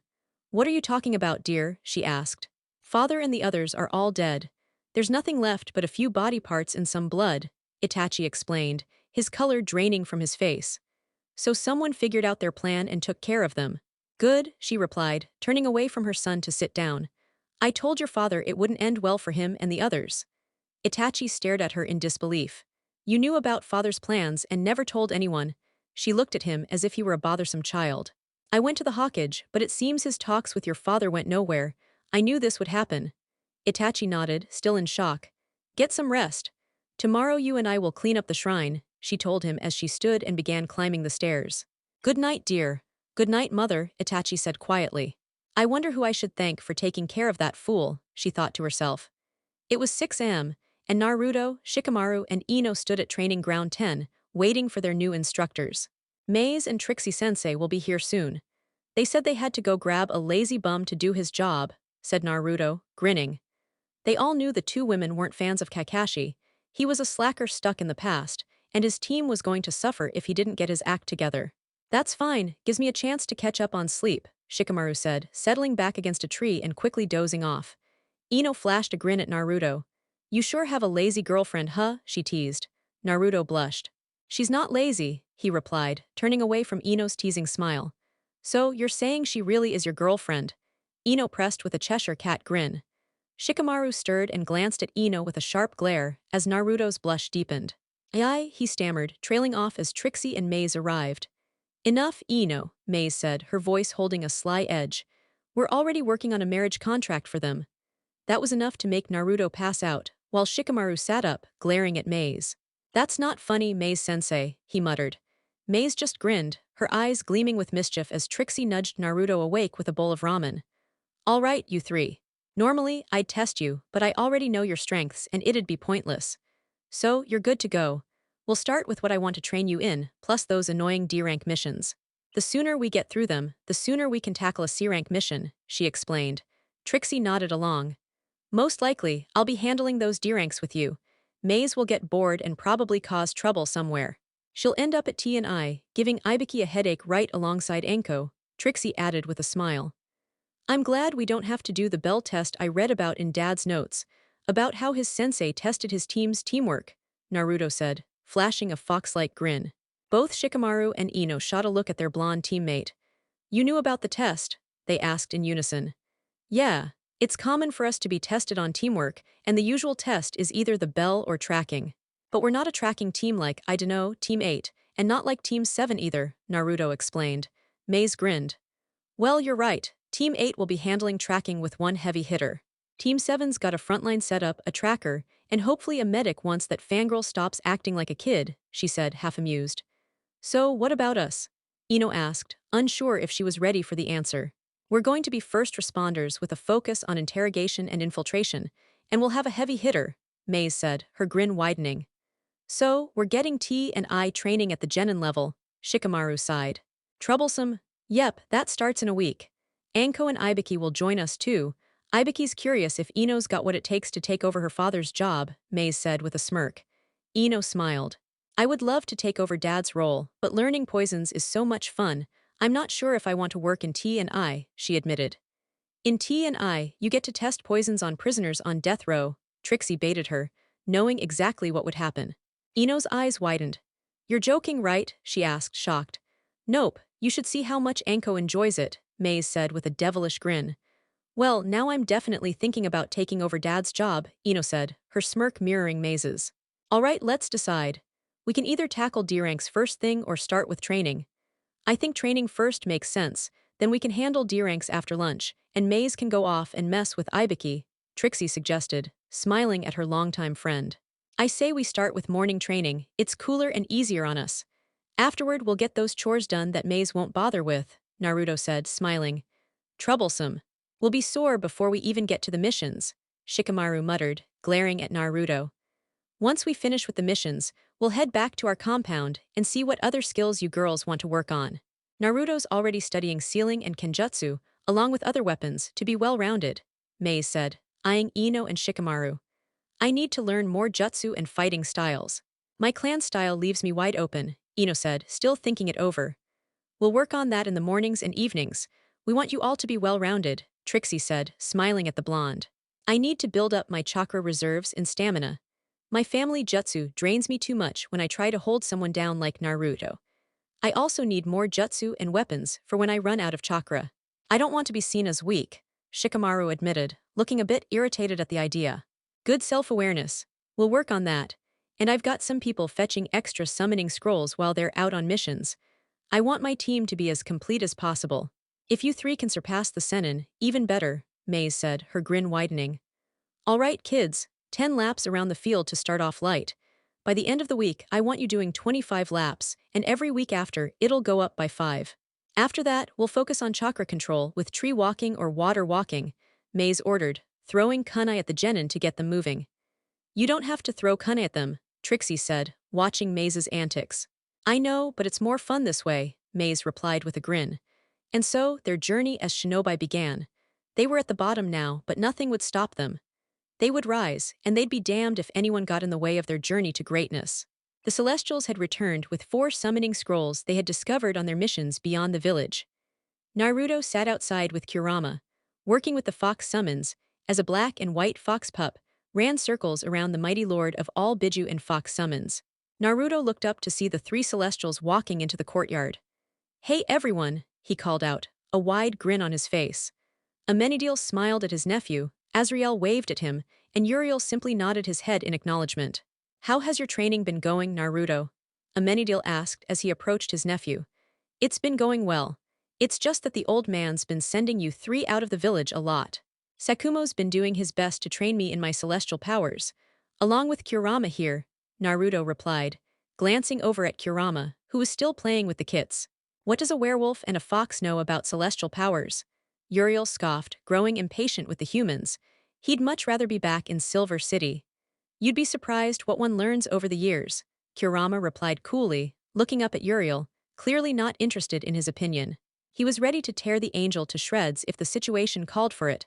Uriel glared at him, resentment in his eyes. He blamed Kurama for his troublesome brother's fall. The creature was unnatural to his world. Neither demon nor angel, but something created purely from energy, a being that could change their father. That's enough out of you, Uriel, came Maze's voice from behind the three. They turned to see the raven-haired woman, clearly irritated. She was in no mood for a petty squabble between the angel and the Biju. If you don't like it here, why don't you go back to Silver City and send someone who can actually help us? She suggested coldly. I would if I were allowed, Uriel muttered, turning and walking off. Amenadiel turned to Naruto. Please forgive him. The mission went awry and he almost lost his wings to an Iwa ninja, he explained. Naruto smiled. It's fine. He's always like this when you guys get back from a mission.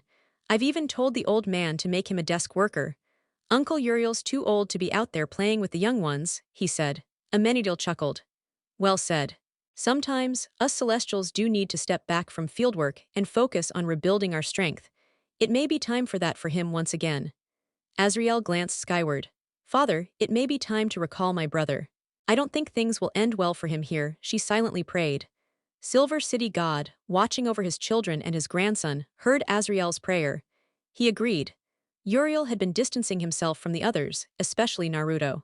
Even during missions, he barely participated, doing only what was necessary to get by, leaving the weight of the work on the others. Uriel should return to Silver City. He no longer has the will to train Naruto. I believe Amenadiel and Azriel are sufficient to handle his training, God said, contemplating the situation. If anything were to happen to my son, and Uriel had not acted to protect him, it would not end well for him. Tonight, send him a message, have him return, and send the Hokage a scroll explaining that Uriel passed away peacefully in his sleep. The family will take care of the arrangements. Hell Lucifer had been watching everything unfold with his son. He saw how Uriel was pulling away from everyone, which angered him. Konoha Maze glared at her former lover, Amenadiel. What summons did you find? She asked as they entered the house, the kits having returned to their mother. We found the dire wolves, tigers, panthers, and strangely enough, an ancient scroll for hellhounds, Azriel said, looking at the others. Naruto should sign the wolf and hellhound contracts, Kurama suggested. Everyone's attention turned to him. Why? Naruto asked. I already have the fox summons contract, he pointed out. Because the villagers will panic if you summon me for a big fight, whether inside or outside the village, Kurama explained. Not many people are fond of me after the last incident. Naruto nodded, understanding. He would reserve the fox summons for reconnaissance and other tasks. Training with the other two summon contracts Kurama suggested, as Kurama was the primary boss summon and didn't need permission to act. Amenadiel pulled out the two scrolls and handed them to Naruto. I hope they serve you well, nephew. Naruto nodded, unrolling both scrolls. He bit his thumb and signed them. He performed the hand signs and shouted, Dire wolves. Hellhounds! 2 large puffs of smoke appeared before him.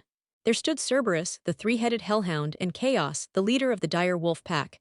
Both massive beasts towered over him. Who summons me? One of Cerberus' heads growled, its crimson eyes scanning the area. Who dares summon me? Chaos' voice rumbled as his amber eyes locked onto the blonde before him and Cerberus. I do, Naruto said confidently, standing tall before them. Kurama shifted into his 9-tailed form, standing protectively behind Naruto. A human child has summoned us, Chaos scoffed, amused. Do not mock me, Kurama said coolly, his eyes narrowing. I am sealed within him. The humans fear what they do not understand, so do not test me. It could easily be one of your kin standing in my place. Cerberus looked on in disbelief. So Lucifer's son has a child after all, he mused, looking back at Kurama. Is he your master now? No, I'm sealed within him. The humans fear what they do not understand, Kurama replied. Do not mock me. You should be thankful it is you and not one of your kin here. Both Cerberus and Chaos took a moment to digest the gravity of Kurama's words. I see you hold the Kitsune summons as well, Chaos said. But why sign with both of us? Kurama explained. Naruto cannot call upon me within the village walls, so powerful summons like you both will make up for it. Why should we help him? Cerberus growled, though a hint of respect was in his voice. Naruto smiled, walking up to them. Hi, I'm Naruto. We got off on the wrong foot, but I just want to be your friends. I don't want you to fear me or only help me because of Kurama. I want us to work together because we're allies. The two beasts stared at him in stunned silence. You want us to be your friends? Cerberus asked, his three heads tilted in curiosity. Why would you want to befriend us? Are you not scared of us? Chaos inquired, eyeing Naruto suspiciously. No, I'm not scared, Naruto answered honestly. I've been around Kurama and Maze all my life, and the snake lady Anko doesn't exactly make it easy to get scared after all the crazy things she's done. Chaos smirked, clearly amused. I've heard stories about Anko, he muttered. Cerberus looked to Chaos, then back to Naruto. We'll give you a chance, mortal, but if you betray us, not even Kurama will save you, he warned. Sounds fair, Naruto said, nodding. Kurama smirked, watching as the two beasts disappeared in a puff of smoke. The boy will surprise you, he muttered. That night, Michael departed heaven with one clear mission in mind. It was uncommon for the Archangel to leave heaven, especially since he had distanced himself from the turmoil in the world below. He had lost his drive and will to fight, leaving the matters of heaven and earth to his siblings. But for reasons unknown, he had decided to visit his father. Flashback, Father, I request to be the one to retrieve Uriel, Michael said, looking up at his father with determination. God gazed down at his son with a look of concern. If this is your wish, my son, then it shall be, God replied, a small smile on his face. Michael nodded solemnly, taking the scrolls from the angel designated to go to Earth and bring Uriel back. End of flashback. Now standing before the door, Michael felt a powerful surge of angelic energy. Maze, sensing the presence, muttered under her breath, "Who's come now?" as the others looked at her in confusion.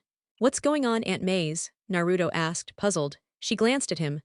Why don't you go see for yourself? You'll find out soon enough, she suggested, as Naruto got up and walked toward the door. As he opened it, he was met by a man with golden blonde hair and violet eyes. Michael stood still for a moment, his eyes widening as he stared at his nephew. He couldn't help but notice how much the boy resembled him. But with Lucifer as his twin, it wasn't surprising that Naruto might share a striking resemblance to him. Who are you? Naruto asked, eyeing the man with curiosity. Trixie, a little anxious, moved toward the door to see who Naruto was talking to. Michael cleared his throat. I am Archangel Michael, here on a mission to retrieve Uriel, as per father's request, he said, his voice calm but commanding. Trixie blinked in surprise at the visitor. All right, come on in, Uncle Michael, Naruto said, stepping aside. Hearing the name, all the angels and demons in the house gathered in the living room. Uriel stood with a glare, eyeing Michael coldly.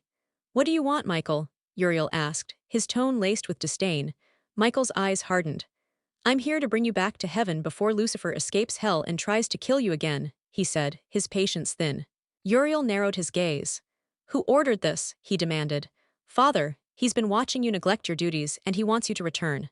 He's already prepared a scroll to inform the Hokage that you passed away from a heart attack. They've taken care of your remains, Michael explained, a gleam of satisfaction in his eyes as he saw the anger bubbling up in Uriel. Uriel scoffed. Good riddance. This place is a prison, and I'm sick of being sent out on pointless missions by that damn Hokage. I'd rather go back to Silver City and sleep forever, he growled. Wow, I didn't know you felt that way, Naruto said, his voice tinged with sadness as he turned to leave the room. He felt like a burden, unwanted by his own family. The room grew tense as everyone glared at Uriel, disappointed by his callous attitude toward his nephew. Uriel rolled his eyes dismissively. He needs to toughen up. Not everyone is going to do everything for him, he muttered. But before Kurama could cross the room and rip into Uriel, Michael, with swift anger, punched Uriel square in the face, breaking his nose. He proceeded to stomp him into the ground, leaving the angel bloodied and broken. You will learn to keep your mouth shut, Michael growled. This will be the last time you ever see Naruto, and the way you leave here tonight will show him the truth, that you never cared for him. You only saw him as a burden. With a final glare, Michael watched as Uriel vanished in a flash of silver light, sent back to Silver City to face their father for his insubordination. Lucifer and Kushina, ever watchful and protective, had been aware of Uriel's actions. They were on their way to Silver City to confront him. Michael sighed, shaking his head in disappointment. He should never have come here. I knew this day would come. He lasted longer than I thought he would, he muttered. You should have let me kill him, Kurama grumbled, sensing Naruto's pain. Michael turned to him, his expression cold. No. If I had killed him, you would have been the one to suffer, he said sternly. Kurama smirked. You can't kill me. Lucifer would have torn you apart before you could even blink, he retorted. Michael frowned, acknowledging the truth in Kurama's words. Lucifer has grown strong since becoming a father. He's more powerful than I am now, Michael admitted with a grunt. Well, that's where the Uchiha get it from, Maze said with a dark grin. Michael glared at her. He had dealt with a few Uchiha souls in heaven, and their arrogance had irritated him to no end. Don't compare me to those monkeys, he growled. Azriel, hiding behind Maze, whispered, sounds like the morning star, doesn't it? Enough, Michael said, his voice sharp. Uriel is gone. Why are you all still here? He turned to face them. Amenadiel nodded. Yes, Michael. You rarely stay in Silver City these days. Why are you lingering here with us? Michael regarded them all seriously. You've neglected training the boy in his angelic abilities. I can't stand by and let that continue, he stated firmly. The room was silent with shock. Michael, who had distanced himself from Lucifer for so long, was now offering to train Naruto. So, you plan to stay here for a while and take over his training? Azriel asked, curious.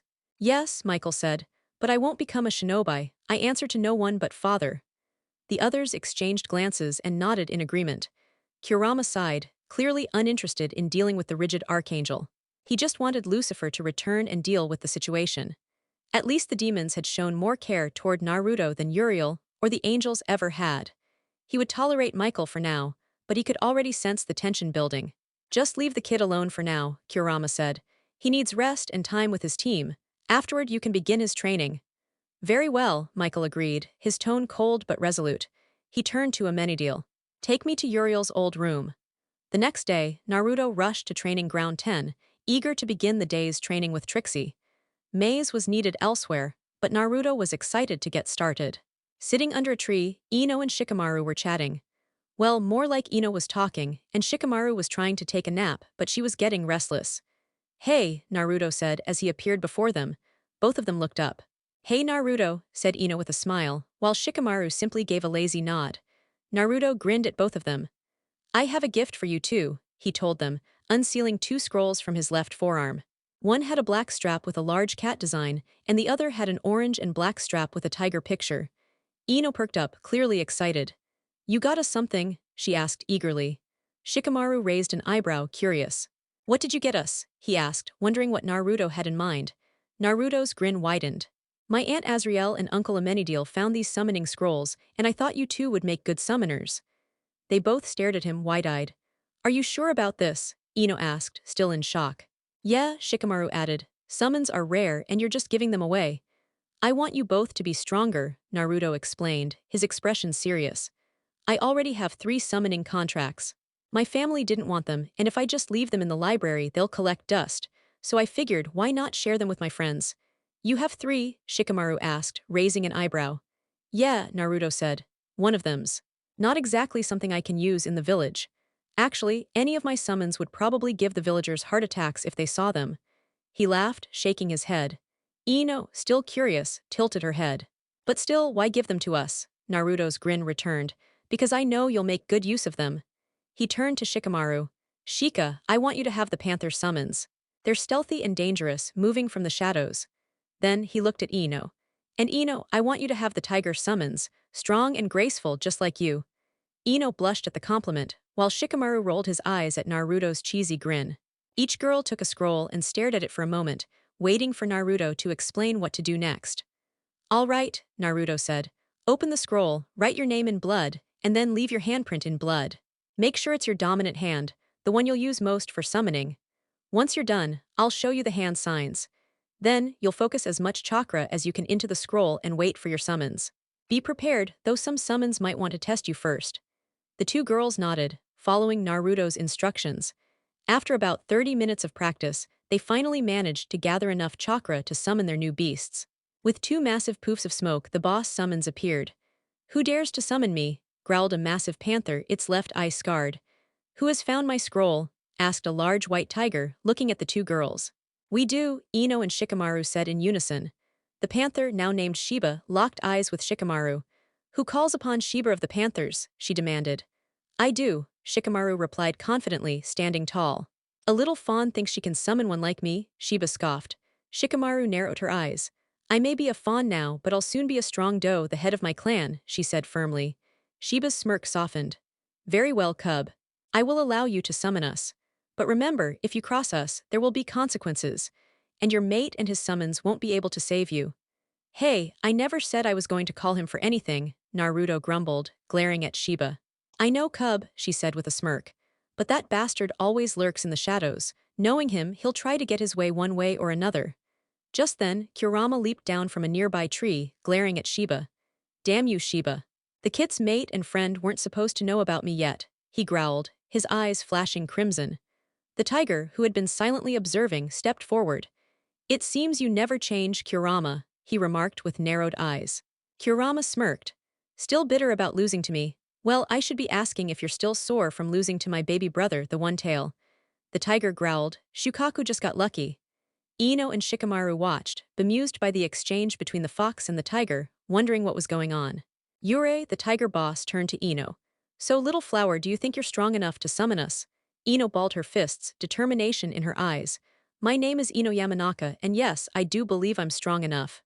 Yurei studied her, his grin widening. A child of the mind-walking clan, huh? Not many from your clan are capable of summoning, but I'm curious to see how far you'll go. Ino straightened up.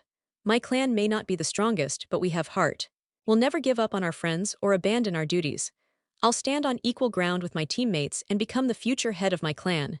Yurei's grin turned into a satisfied smirk. Very well. I, Yurei, will allow you to summon us. Ino bowed deeply. Thank you, I will make you and my clan proud. As Yurei vanished in a puff of smoke, Shiba looked at Kurama one last time. We'll have a rematch someday, old fox. Still owe me dinner, Kurama, she teased before disappearing too. Kurama let out a low growl. Damn those two, he muttered before turning to leave. Wait, what did those two mean about you, Kurama-sensei? Shikamaru asked, raising an eyebrow. Kurama sighed, looking at them. Come over tonight and I'll tell you. But be warned, what I share is classified. Repeat it and there will be consequences. Both girls paled at his words.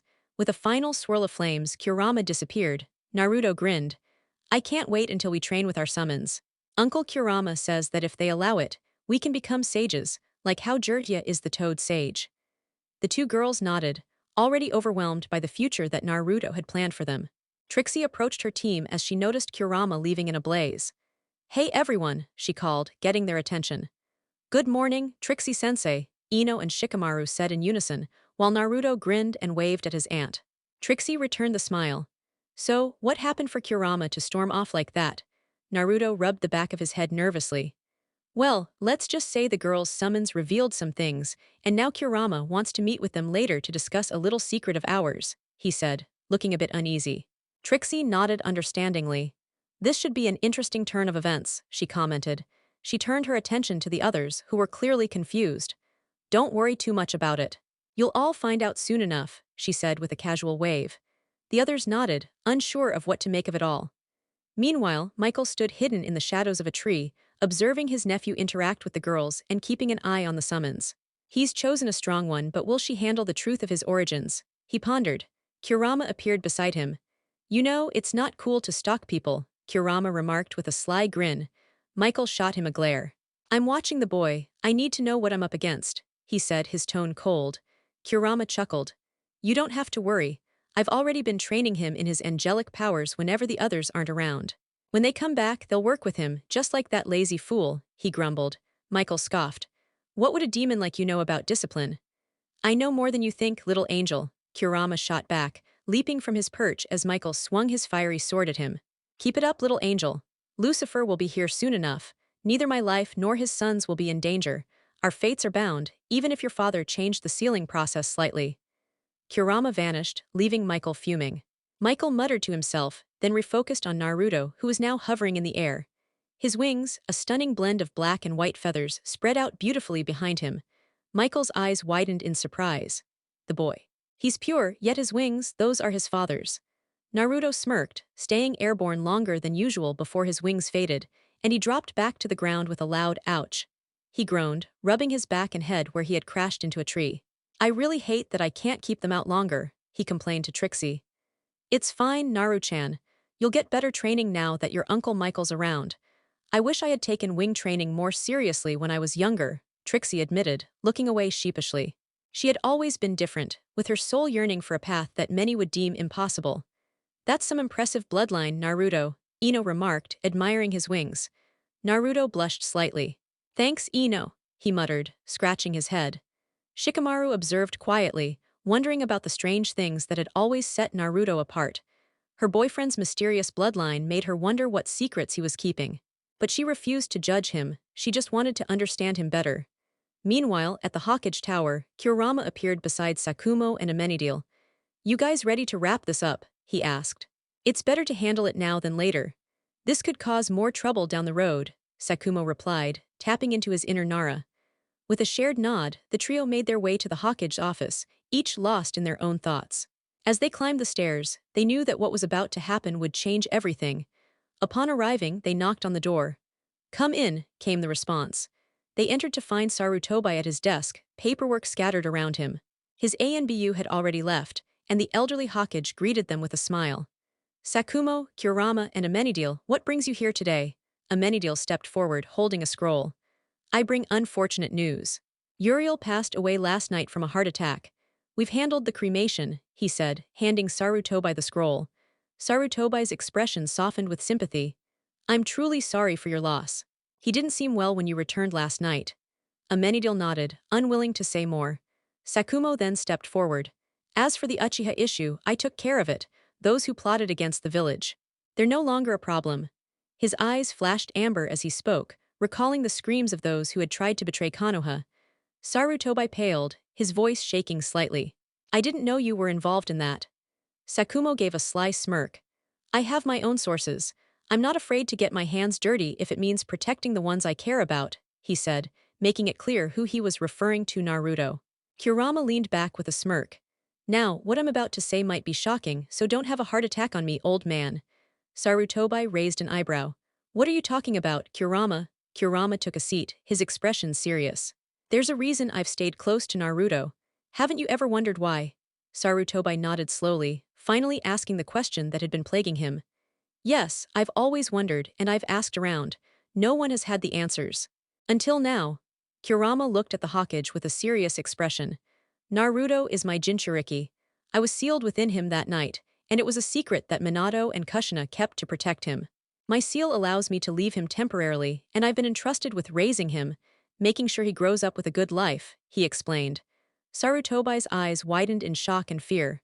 "But how is this possible?" he whispered. Kurama gave a grim smile. "A higher power intervened. It stopped the Shinigami from taking our souls, and that's why I'm here, watching over him. If the village knew Naruto carried the Nine Tails within him, they would have tried to kill him. We couldn't let that happen. He's too important." Sarutobi didn't know what to say, his mind reeling from the revelation.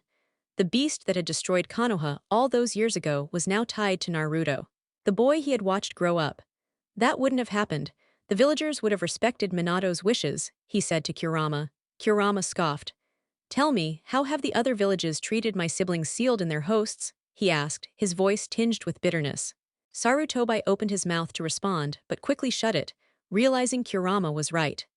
Naruto would have faced nothing but disdain, never given the chance to grow up like other children. He would have been isolated and pressured to become a weapon, much like they had tried to do with Kushina once they learned she was the Nine Tails host. A heavy sigh escaped him. "You're right," Sarutobi said, turning his face away in shame. "But who knows about you being sealed inside him?" he asked, wanting to be sure of what was at stake. Kurama smirked. "His family, and soon his teammate and close companion," he replied, glancing toward the others. Sarutobi nodded, understanding the gravity of the situation. "Just make sure the girls understand the importance of keeping this a secret. If word gets out, his life will be in danger, and the villagers would demand retribution. Or worse," he warned Kurama and the others. "You think I don't know that, old man?" Kurama snapped. "I know better than anyone how quick humans turn on each other. If anyone tries to harm him, I will protect my kit by any means necessary." His tone was icy, and Sakumo and Amenadiel stood by in agreement. Sarutobi let out a long, tired sigh. "Anything else you wish to tell me?" he asked, his voice heavy with exhaustion. Kurama and Sakumo exchanged knowing glances. "Not for now, but maybe later," Sakumo said as he stood up, heading for the door. With a final nod, they left the office, leaving Sarutobi to wonder what else was unfolding within the village walls that he wasn't privy to. Uchiha District Itachi and his mother were cleaning up the shrine, determined to prevent anyone from learning the truth about the events of the previous night. They had agreed on a cover story, an unfortunate mass suicide, to spare the village from the grisly sight and protect the minds of those who could not comprehend what had happened. Naruto and Team 10. The sun was setting as Team 10 made their way to Naruto's house, seeking answers about the strange behavior of the summons and hoping for a quiet dinner. Amenadiel was cooking tonight, and it promised to be an evening of much-needed respite. "Please, promise me you won't freak out, and you can't tell anyone about this," Naruto said, his voice laced with anxiety. "If Kurama decides to reveal more later, we can tell your parents, but for now, it has to stay between us." Ino smiled reassuringly. "Don't worry, Naruto, we trust you. There's probably nothing you can say that will shock us now," she said, her tone warm. Shikamaru gave him a reassuring look and squeezed his hand. "It'll be fine, you troublesome idiot," she said with a smile. "I hope so," Naruto replied, opening the gate to his clan's lands and leading them toward his home. Standing by the door was Michael, his usual scowl on display. "Hurry up. We have training to do, I'm not wasting any more time here. I'll be heading back to Silver City soon," Michael grumbled. "All right, Uncle Michael," Naruto replied, not thrilled about the situation. He wouldn't be with the girls when Kurama dropped the bombshell. Kurama appeared next to Michael, shooting him a look. "Still the same as ever," he muttered. He turned to the girls. "Let's head to the backyard. We can talk there." They nodded, following Naruto to the backyard where his uncle was already waiting. Michael stood across from Naruto, giving him a stern look. "Focus, boy, make your wings appear," he ordered. Naruto nodded and concentrated, preparing to follow Michael's command. Kurama watched the two girls as they sat beneath an old oak tree. "I know you're both wondering why I'm so familiar with those two," he began, glancing between them. "Yeah, they talk like you fought alongside them," Ino said, still trying to wrap her mind around the connection. Shikamaru narrowed her eyes at the red-headed creature. "Naruto mentioned something about a summon that would cause an uproar if anyone knew about it," she said, her mind racing. Kurama smirked. "That's right.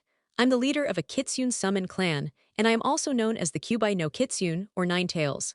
I was forced to attack the village the night my kit was born," he explained to the two girls. Ino and Shikamaru exchanged wide-eyed glances.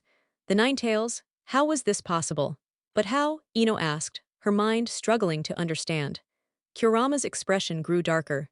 "There's a special seal on my kit that allows me to protect him. His parents made me promise nothing bad would happen to him, and the others have kept me hidden, ensuring the elders couldn't use me for their schemes. They didn't know I was sealed inside him. Even the Hokage only learned of it today. But once your team leaves the village on a mission, I'll vanish, and the elders won't be able to protect me anymore." Shikamaru frowned. "So that night, you were forced to attack the village by someone else?" Kurama nodded gravely. "Yes, I was manipulated by a rogue Uchiha. It wasn't the true Madara, but someone with his chakra, likely a puppet for him," he said, his eyes narrowing at the thought. Shikamaru crossed her arms. "It wasn't your fault, nor Naruto's. You were both forced into those circumstances." She paused, then added, "I won't treat Naruto any differently. You both have your own lives to live." Kurama gave her an approving smile. "I like you, you're good for my kit," he said, his tone softening. Ino smirked. "Naruto is still Naruto, and you, Kurama, are just a pain-in-the-ass part-time teacher who loves making our training sessions hell."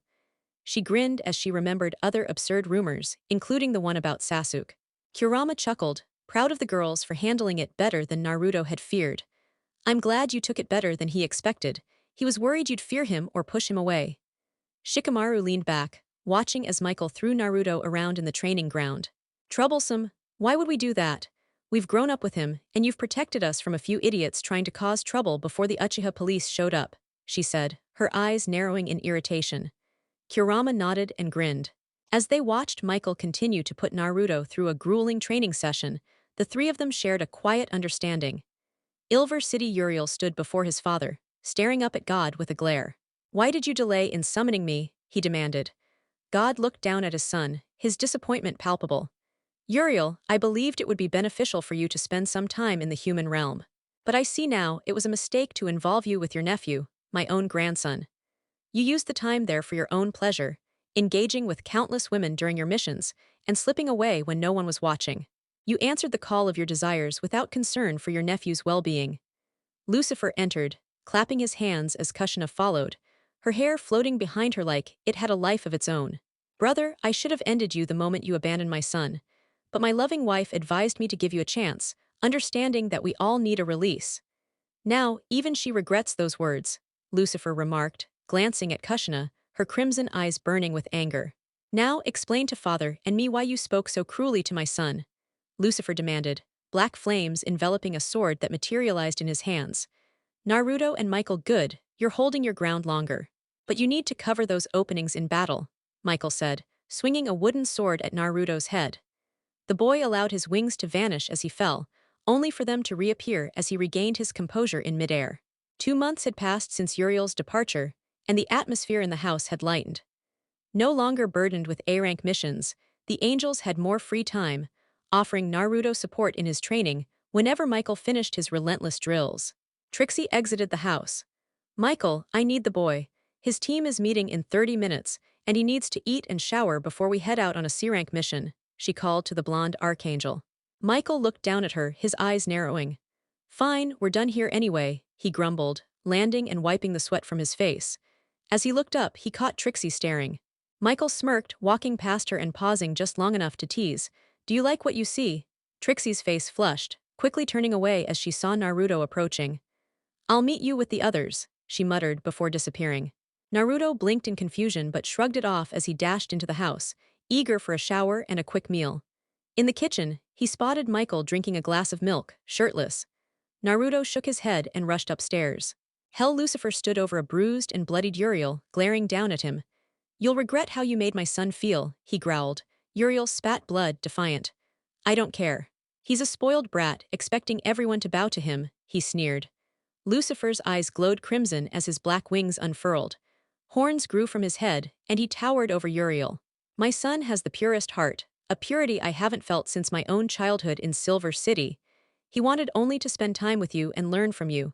You promised to train him, not use him for your own selfish pleasure, he snarled, kicking Uriel across the room.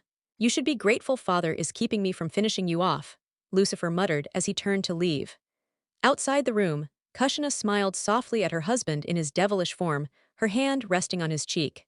You are beautiful to me, Lucifer, she whispered, kissing him gently. Lucifer froze in surprise. Even in his dark form, his wife still saw him as beautiful.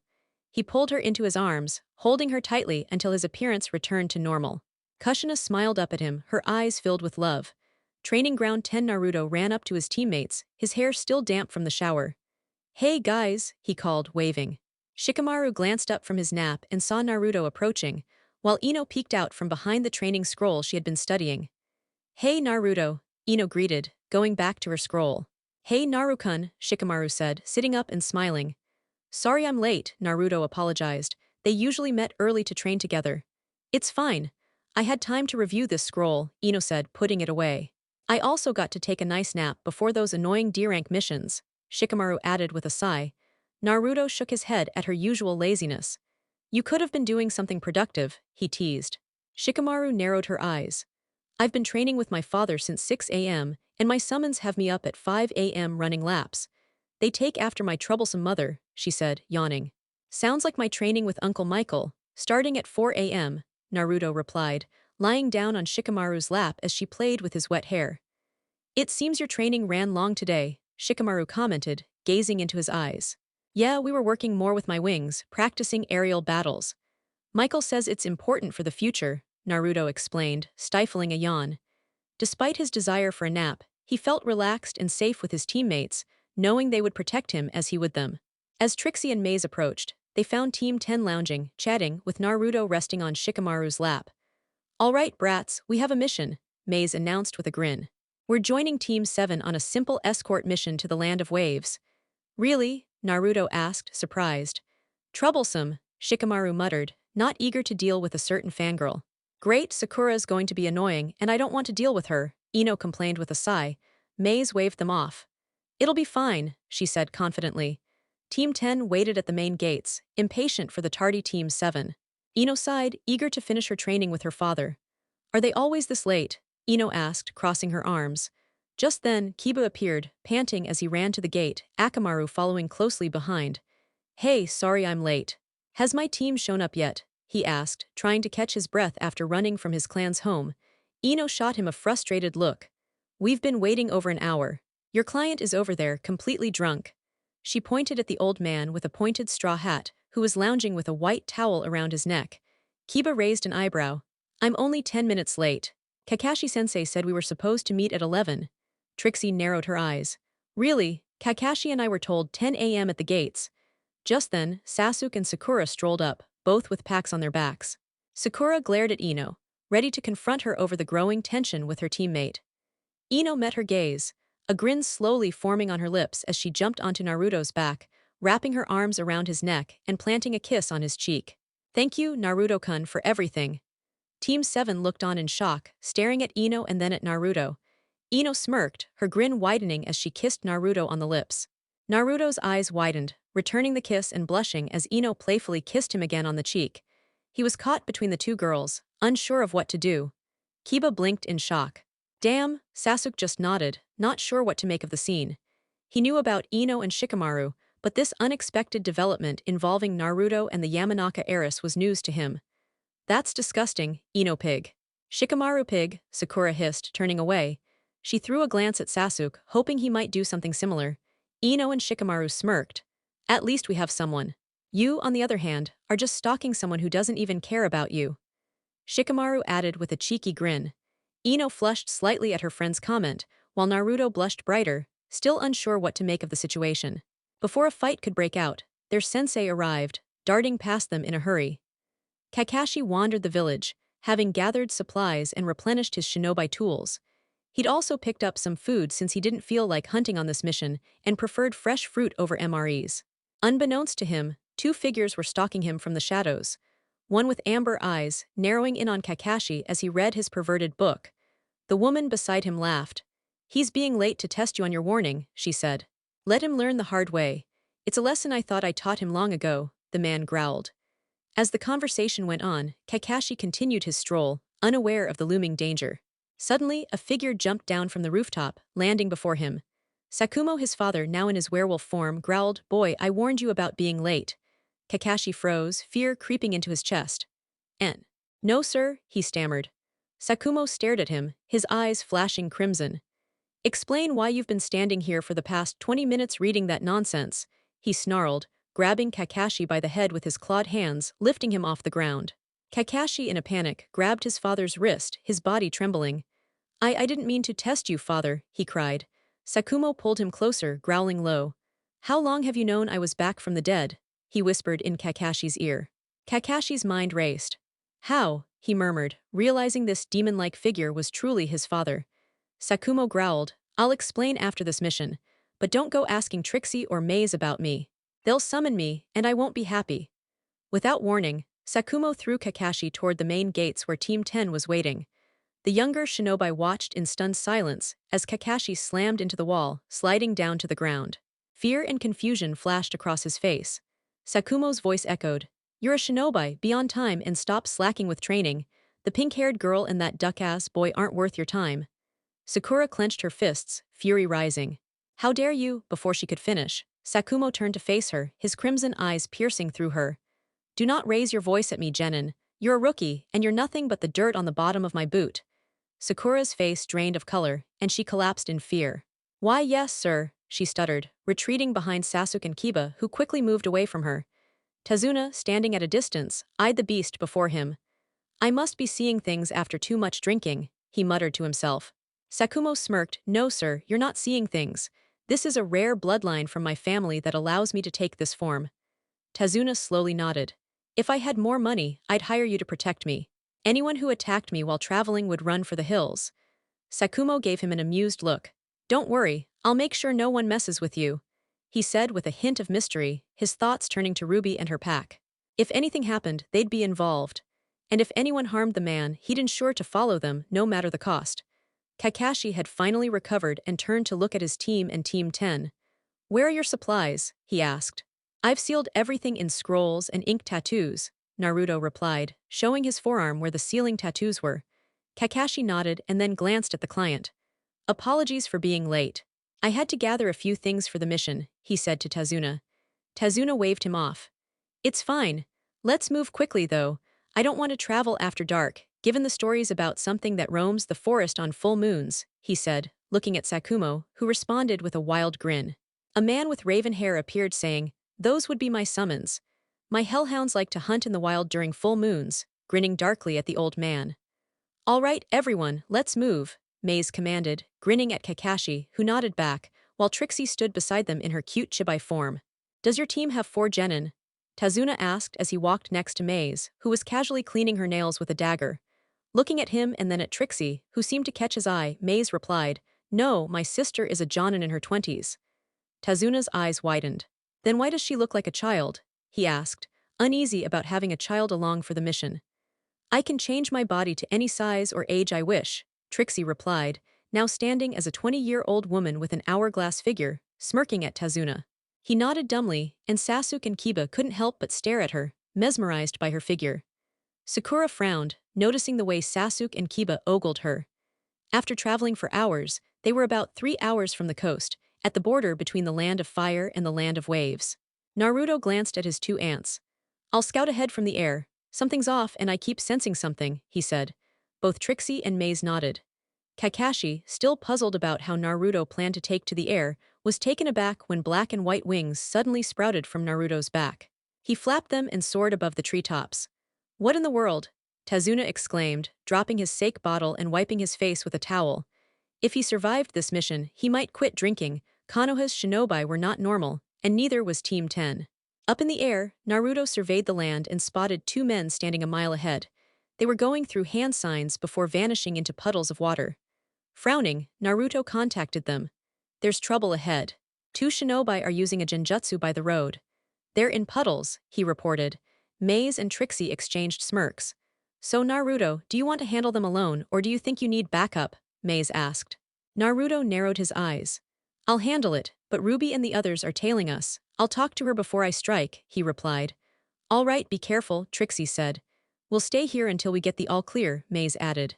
Kakashi, still confused, asked, What's going on? There's an ambush ahead. They're trained shinobi. Naruto's handling it before we move in, Trixie said with a smirk. What? The idiot's strong enough to deal with this, Sasuke grumbled, growing irritated. Do you think Naruto can take them on his own? Kiba asked, concerned. He'll be fine. He can hold his own for about 30 minutes against Uncle Sakumo in his werewolf form, so these 2 bandits won't be an issue, Shikamaru said nonchalantly, looking ahead but blocked by the bend in the road and thick forest. Everyone stared at the raven-haired girl in shock. He can fight that thing, Sakura asked, her voice trembling. Yeah, we can last 30 minutes against him too, but we have to team up. Even then, he's going easy on us. At least he doesn't break our bones like he does with Naru-kun, Ino added. Kakashi paled at the thought. His sensei's son was being injured to such an extent, and no one seemed concerned about it. Suddenly, screams broke the conversation. A man missing his right arm fell from the sky, while another was dragged toward them by a chain connected to his missing limb. Ruby and the hellhounds had them pinned, growling and showing their sharp fangs. Naruto landed beside them. It looks like we've got 2 rogue Chunin from the Land of Mist. They were sent to kill the bridge builder and anyone traveling with him. They didn't want loose ends for Gato of Gato's shipping, he explained, glancing at Tazuna. Are those the demon brothers? Ino asked, as Shikamaru flipped through a bingo book. Yeah, they're a pair of C-class Chunin, known for tag team tactics. They ran away with their master after failing to assassinate their village's cage, Shikamaru explained, putting the book away. Kakashi raised an eyebrow. You've given your genin bingo books. Of course, as part of T&I want them to know who might be out there in the future. Did you think we'd be holding their hands forever? Maze responded sharply. Kakashi hesitated. Well, no, but it doesn't seem wise, he muttered, checking the 2 men to see if they were still alive. Ruby, standing on her hind legs, shifted into a woman. I'll take them back to my lover, she said. Yeah, tell Uncle Sakumo things are getting complicated. We'll be facing Zabuza soon, Naruto said, with Trixie nodding in agreement. I'll do that. Sakumo's been bored in the village and Michael won't fight him, Ruby said with a dark smirk. Yeah, I can't blame him. If those 2 fight, they'll destroy the village, Ino said, looking worried. Kakashi turned even paler. There was much more to the Namikaze family than he had imagined. It was something he'd need to look into, especially since his father was back from the dead. Sakumo sat in the Hokage office, his gaze cold as he stared at the elderly leader. Why am I here? He asked, irritation evident in his voice. His son had finally learned he was alive, yet hadn't bothered to make contact. Sakumo had been occupied with keeping his ward safe from the village's foolishness and external threats. The Hokage met his gaze, his expression stern. I've received reports that you attacked Kakashi Hadake before his mission, he said in a commanding tone, attempting to assert his authority over the situation. Sakumo's lips curled into a smirk. I was simply making sure he understood the lesson I taught him long ago. He wanted to test if I'd keep my word. I did, he replied confidently. What lesson? The third Hokage questioned, growing tired of the conversation, but knowing there was little he could do. Sakumo had political leverage that even he couldn't ignore. Sakumo's smirk widened. The importance of punctuality, both for missions and team training. Kakashi's been wasting his time on that stone and running around the village reading those foolish books. He's wasting the time of his team, the clients, and even the village. When I saw him late for yet another meeting, I had to remind him of that, he said smugly, knowing he'd done what even Ibiki couldn't do. The Hokage's jaw dropped in shock. You did what? He stammered, unable to hide his disbelief. I fixed your problem with Kakashi, Sakumo replied casually, reclining in his chair. He didn't believe I'd follow through and teach him a lesson. But I did. His grin shifted as he sensed something amiss in the shadows, an unusual presence that had him on edge. Moments later, the window shattered as Ruby and her pack jumped in, bringing two battered men along with them. One was missing an arm, and the other dragged it by a chain connected to his own. Sakumo-sama, Ruby said, kneeling before him. Speak, Ruby, Sakumo commanded, his focus now shifting to the situation at hand, as the third Hokage watched in stunned silence. Naruto and my team took down two rogue ninja from Kiri, the demon brothers, working under Zabuza, the demon of the bloody mist. Naruto-kun sent us to update you on the situation. His team and the others will need reinforcements. Gato's men have placed a bounty on the bridge builder, and without the bridge, they can't maintain their hold over the island, Ruby explained. Sakumo's demeanor hardened, his eyes flashing crimson as he began to transform. What did you say? He growled, the transformation to his werewolf form sending flames licking at his feet. The Hokage could only watch, stunned. The mission rank was a lie, he asked, trying to process the revelation. Yes, Lord Hokage, but it's not the client's fault, Ruby replied. He's been pouring all his resources into the bridge. Gato has drained the island's resources and taken several women and young girls to sell into the sex trade. Sakumo's anger boiled over. I'll pay for the higher mission and join it. I don't trust those fools to protect Naruto. I'll make sure he's safe, especially since he's the only one trying to become a true shinobi. With that, he tossed a large sum of money at the Hokage. Fine, the Hokage said reluctantly, realizing there was no stopping Sakumo's involvement. Ruby, go tell Maze to summon me in 20 minutes. I'll need supplies, and if any of those angels want to join me, I'll take them. Sakumo ordered, moving to the window, ready to jump out and head toward the family compound. Ruby turned to the Hokage. You might want to mark the other two for this mission as well, she suggested, bowing slightly. Fine, the Hokage muttered, signaling to his ANBU operatives to begin cleaning up the two men and getting them medical attention. As Ruby arrived, she quickly passed the message to Naruto. Sakumo-sama wishes to be summoned in the next 20 minutes, she informed him, eyeing Maze, who smirked in response. Fine, Maze said. Let your lover know I'll summon him here shortly. Her words were playful, yet laced with an underlying authority. Naruto glanced over at Kakashi, who was awkwardly hiding behind Trixie, an eyebrow arched in confusion. Why was Kakashi so afraid of his own father? This was something he'd have to ask later. Trixie couldn't help herself. Oh, Kakashi-chan, don't worry. The big bad wolf isn't going to eat you. Well, maybe if you make him mad enough, she teased, giggling as she ruffled Kakashi's hair. Kakashi's fear was almost palpable, as he cringed at the thought of having his long-lost father join the mission. Naruto picked up a stick and poked Kakashi gently. Is he going to be okay? He asked, glancing at his two aunts. He'll be fine, Maze replied, her grin growing. She was eagerly anticipating the father-son reunion. Time passed, and as the 20 minutes elapsed, Maze completed the special hand seals required to summon a demon. The flames of the summoning circle flared crimson as a powerful figure emerged, flames swirling around him. Michael, the Archangel, narrowed his eyes as he surveyed the scene, his gaze falling on the other team joining Naruto's group. Kakashi turned even paler when he saw Michael. Sensei, he whispered, fear creeping into his voice. I am not my brother, Michael hissed, brushing past Kakashi and making his way to Maze and Trixie. What has transpired so far? Trixie smiled at him. Naruto and Ruby dealt with two rogue Chunin planning an ambush. Naruto seemed to have sensed something was off and investigated from the sky. He handled it well. Michael nodded approvingly. Excellent, it appears he's adapting well to my training. He turned his attention to Naruto, who was smiling and chatting with Kiba, Shikamaru, and Ino. Sakumo stood before Tazuna, handing him the extra payment for the higher-ranked mission. I've ensured 3 Jonin are assigned to this mission, in addition to the ones already here, he said. Thank you, Tazuna stammered, tears welling in his eyes. I didn't have the money for a higher mission. I know, Sakumo replied. Ruby informed me and the Hawkage confirmed it. Tazuna glanced around nervously, noticing the hellhounds lurking in the shadows of the forest. They watched intently, their growls barely audible. Meanwhile, in hell, Lucifer laughed as he observed Sakumo's actions. Finally, someone's knocking some sense into that boy, he mused, looking over at his wife, who was reviewing several files. I agree, Kushina said, placing the files down and turning to her husband with a mischievous smile. Honey, the Chunin exams are coming up. I think it's time we form a team from hell. Lucifer sweat dropped. I was considering that myself. Sending a team of our own sounds like a great idea, he said, giving her a smile. Kushina beamed. I've already picked a few candidates that should be ready for the challenge. Lucifer nodded, his mind already turning as he glanced at the files on his desk. Hell Lucifer's office Rossways sat across from a woman with crimson hair, whose violet eyes scrutinized her. As Rossways blushed slightly, she asked, Did you call for me, master? Lucifer cleared his throat and glanced at his wife, who was perched on the armrest of his chair. My beloved wife asked for you, Rossways, he replied. Rossways turned to look at the crimson-haired beauty, whom she hadn't noticed before. She blinked in surprise at the intense gaze from the violet-eyed woman. You're married to my master? She asked, her voice filled with disbelief. Kushina smiled smugly. Indeed, he's my husband and we're happily married, she stated confidently.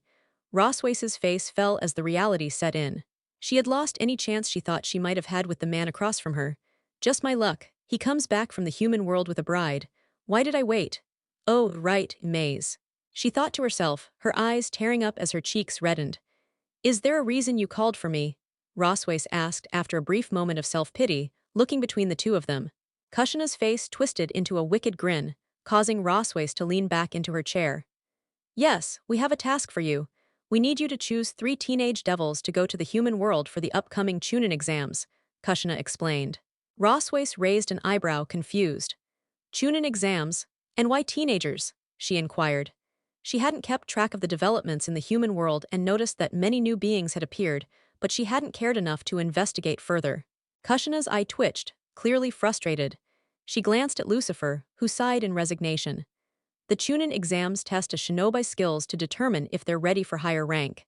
Teams of 3 participate, and in the final stage, only one can advance. The rest are eliminated, Lucifer explained. Rossways's eyes brightened as she grasped the concept, though another question lingered. May I ask something, sir? She said. Lucifer gave a nod, signaling for her to continue. Why not send Sakumo? He's a shinobi, and he'd be more suited for this mission, Rossways suggested, feeling a little uneasy about taking on the task herself. Kushina smirked. Sakumo's busy in the human world, raising our son, she said, enjoying the shock on Rossways's face. Your son, Rossways stammered, paling as she processed the news. Yes, our son, Kushina responded, her grin widening, enjoying the surprise even more. Rossways could only nod weakly in acknowledgement. Okay, but who do you have in mind for my team? She asked, curious about who might be suitable. 3 files appeared before Rossways, each with a photo and a name. The first was Ria's Gremory, a beauty with crimson hair from a noble devil family that served Lucifer. The second was Ingvild Leviathan, a purple-haired beauty with orange eyes. The final member was Kuroka, a raven-haired woman with amber eyes, cat ears, and twin tails. You want me to take a princess, a siren, and an assassin? Rossways asked, bewildered by the unusual team. They all have their own strengths that will help them in the human world. One of them may even make it to the finals of the Chunin exams. Afterward, I or someone in my place will take on the role of the Yamakage for our new hidden village, Yomi no Kuni, Lucifer said with a grin. He knew that due to his brother's mistakes, God's hold on him was weakening, and he would soon be able to escape. But he wasn't sure if his beautiful wife would be able to join him, as if he returned to the living, he could no longer appear as Minato Namikaze, but as Lucifer Morningstar. Rossways gave a nod. Understood, sir. I'll locate the girls and inform them of their mission. She stood and bowed. Kushina's eyes glinted with mischief. Before you go, I want you and the girls here tomorrow morning. You'll be going through Shinobi Bootcamp 101, she said, a crimson aura beginning to swirl around her, her hair forming 9 tails. Yes, my lady, Rossways replied, her voice shaking slightly as she quickly vanished from the office. Lucifer turned to his wife. "You're enjoying this far too much. We could have chosen Shinobi Sakumo had already recruited." Kushina looked down at him with a sweet yet wicked grin. "Oh, I know, dear. But I want to teach those girls a lesson." With that, she stood and left the office. Lucifer could only wonder what those three had done to provoke Kushina so much. Coast of the Land of Fire Michael looked at Naruto. "I want you to fly across the sea to the other shoreline," he ordered, thinking this would be good training. Naruto blinked in surprise. He hadn't expected such an order. He had assumed he would be asked to do something like walking on water. "Are you sure? Won't someone spot me?" he asked, nervously. Michael raised an eyebrow. "Are you questioning my orders?" he asked, his voice firm. "No, sir, I'm just clarifying," Naruto said, as his wings appeared behind him. He leaped into the air, soaring off into the distance. Maze narrowed her eyes at the Archangel. "You should follow him. There could be something on the other side," she warned. Michael rolled his eyes, summoning his golden wings, and with a powerful push, launched himself into the sky, following Naruto across the sea. Sasuke watched, irritated by the way Naruto and his uncle had something he couldn't replicate. Tazuna had finally given up drinking. He tossed his sake bottle into the sea, as a large boat appeared through the mist. The boatman glared at the old man. "Watch where you're tossing that," he snapped, glancing at the group on the shore.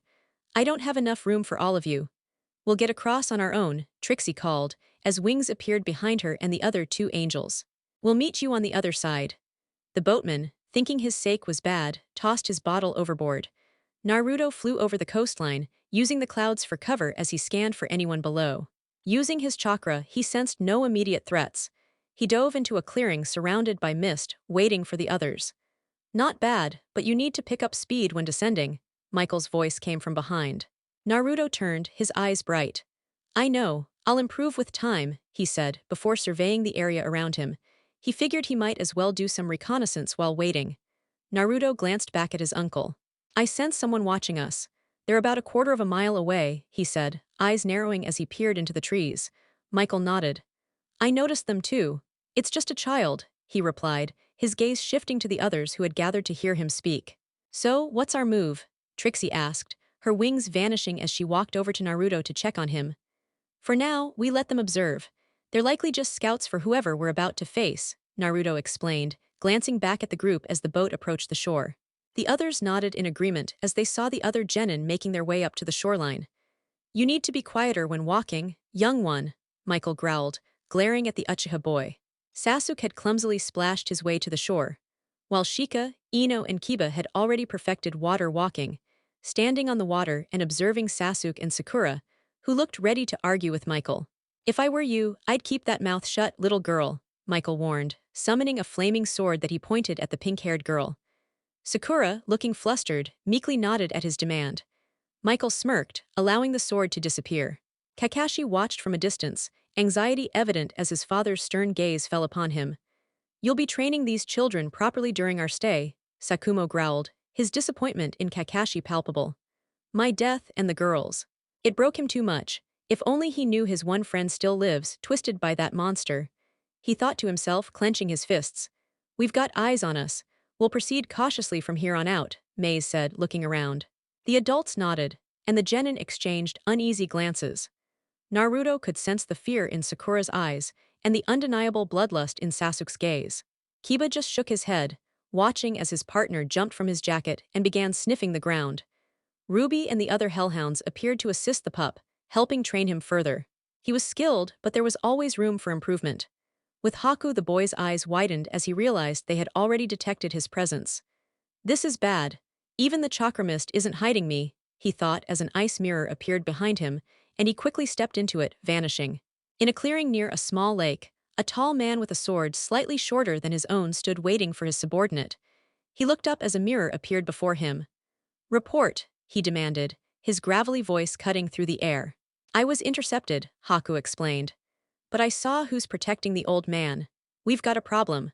One of his protectors is listed in the bingo book, as well as an unknown individual with golden hair and wings. He seems to be related to the man with wings too. There's also a woman with wings from the bingo book." "Show me," the man ordered.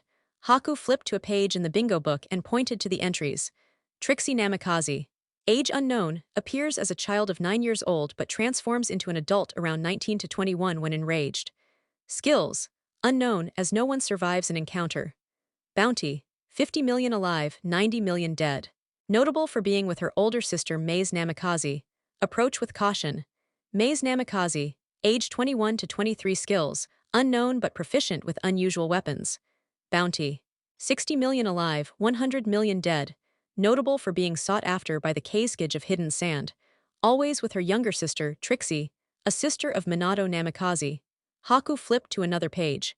Sakumo Namikaze, age 25 to 30 skills, shapeshifting into a werewolf-like creature. Bounty, 120 million dead, 150 million alive. Wanted for breeding program by Hidden Odo. Notorious in several lands, including demons and tea. Kakashi Hadake, age 20 skills, Chidori skilled tracker dog summoner. Bounty, 50k alive, 60k dead. The man sighed. We could earn a fortune from just those three.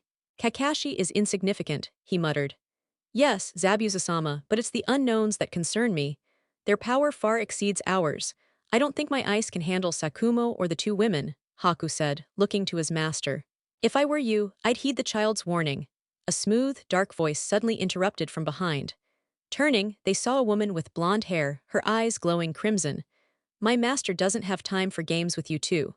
The person you're working for has betrayed every shinobi he's ever hired. He's done it before in the land of demons, she said with a grin. There's a reason he and those two women are in that land. You are? Zabuza asked, surprised. A sly smirk played across her lips. I am a hellhound summon of my master, and his lover, she said, transforming into her hellhound form. A shiver ran down Zabuza's spine as he instinctively shielded Haku. What are you? Zabuza demanded, his voice low. Sakumo stepped forward, his eyes glowing amber. We are demons, sent to protect the child of our master, he said ominously. Leave, Haku, Zabuza growled, stepping back. An ice mirror formed behind Haku as Zabuza retreated, sensing the overwhelming presence of the demon. Border of the land of wave, two men stood in the tree line, staring out at the sea. So do we move now, or wait until the week's up? The blue-skinned man asked, glancing at his shorter companion. We wait. I still don't like this job that Kakuzu got us, the shorter man replied, nodding to himself. Fine, we'll camp nearby, he said, turning to leave. Hidden base, this isn't good, Zabuza growled. Haku looked up at his master. That bastard confirmed what I suspected all week, the way he's been watching you, Zabuza said darkly, glancing at his tool. What now? Haku asked. We watch and wait, Zabuza said, sinking into his chair with his massive sword resting on his lap. Naruto and the others, so did you enjoy yourself? Maze asked, approaching Sakumo as the group gathered. Sakumo grinned over his shoulder. Not really, but there's something else to keep me busy for now, he replied, his eyes drifting to Kakashi, who looked pale and avoided meeting his father's gaze. Flashback Lucifer sat before the deity, a smirk playing on his devilishly handsome face. With a British accent he spoke, Why, Kami, are you so against me returning to Earth? His smile remained, almost playful, yet filled with a hidden edge. Kami glared at the fallen Archangel in front of her, her tone laced with tension. Lucifer, she hissed, it would bring nothing but chaos if you returned to Earth, continuing your antics like before. Yami, standing beside Kami, merely nodded in silent agreement. Lucifer's crimson eyes gleamed, as he shifted his gaze between the two women. I didn't come here for another lecture, Kami.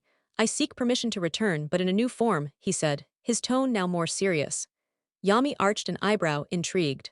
And what form would that be, Lucifer? She asked, her curiosity piqued. Lucifer's smile widened, a glimmer of mischief dancing in his eyes. I wish to be reborn on Earth, living as a human, though with some of my powers intact. I would prefer not to be entirely powerless, he explained. And I also request that Maze accompany me, if it's not too much trouble. His grin was one of quiet triumph. End of flashback, a brief recollection of Lucifer's meeting with the goddesses. Itachi stood, his gaze fixed on the vast ocean that separated him and his partner from the land of waves. A dark premonition clouded his thoughts. Something feels off about this mission. And from what I've seen through my crows, we might want to avoid crossing paths with that man and his mission. If Kasame charges in recklessly, thinking his sword can shield him from danger, he might be gravely mistaken. But can that blade truly protect him from a true demon? He pondered silently before glancing over at Kasame, who was sound asleep. Konoha Hokage's office. A woman with fiery crimson hair appeared before the Hokage in a burst of flames. The elderly man froze at the sight of her. Kushina-chan, he whispered, his voice thick with both surprise and fear. Kushina grinned, holding a scroll in her hands. Hello, old man, seems like they still have you buried in paperwork, she teased with a playful tone. He let out a weary sigh. If you're here, then something's amiss. The dead don't just return to the land of the living without a reason, he remarked, a note of concern creeping into his voice. Kushina's smile turned sly. I do have a scroll for delivery, from my husband, Lucifer. He wishes to enter a team for the upcoming Chunin exams, she informed him. His eyes widened in shock as her words sank in. With a slow nod, he took the scroll from her hand. 6 months then? He asked, still processing the revelation. Kushina nodded once before vanishing in another burst of flames, leaving the Hawkage to digest the information. Land of Waves, where are the 2 assassins I hired to eliminate Zabuza? Gato growled, frustration evident in his voice as he paced in his office.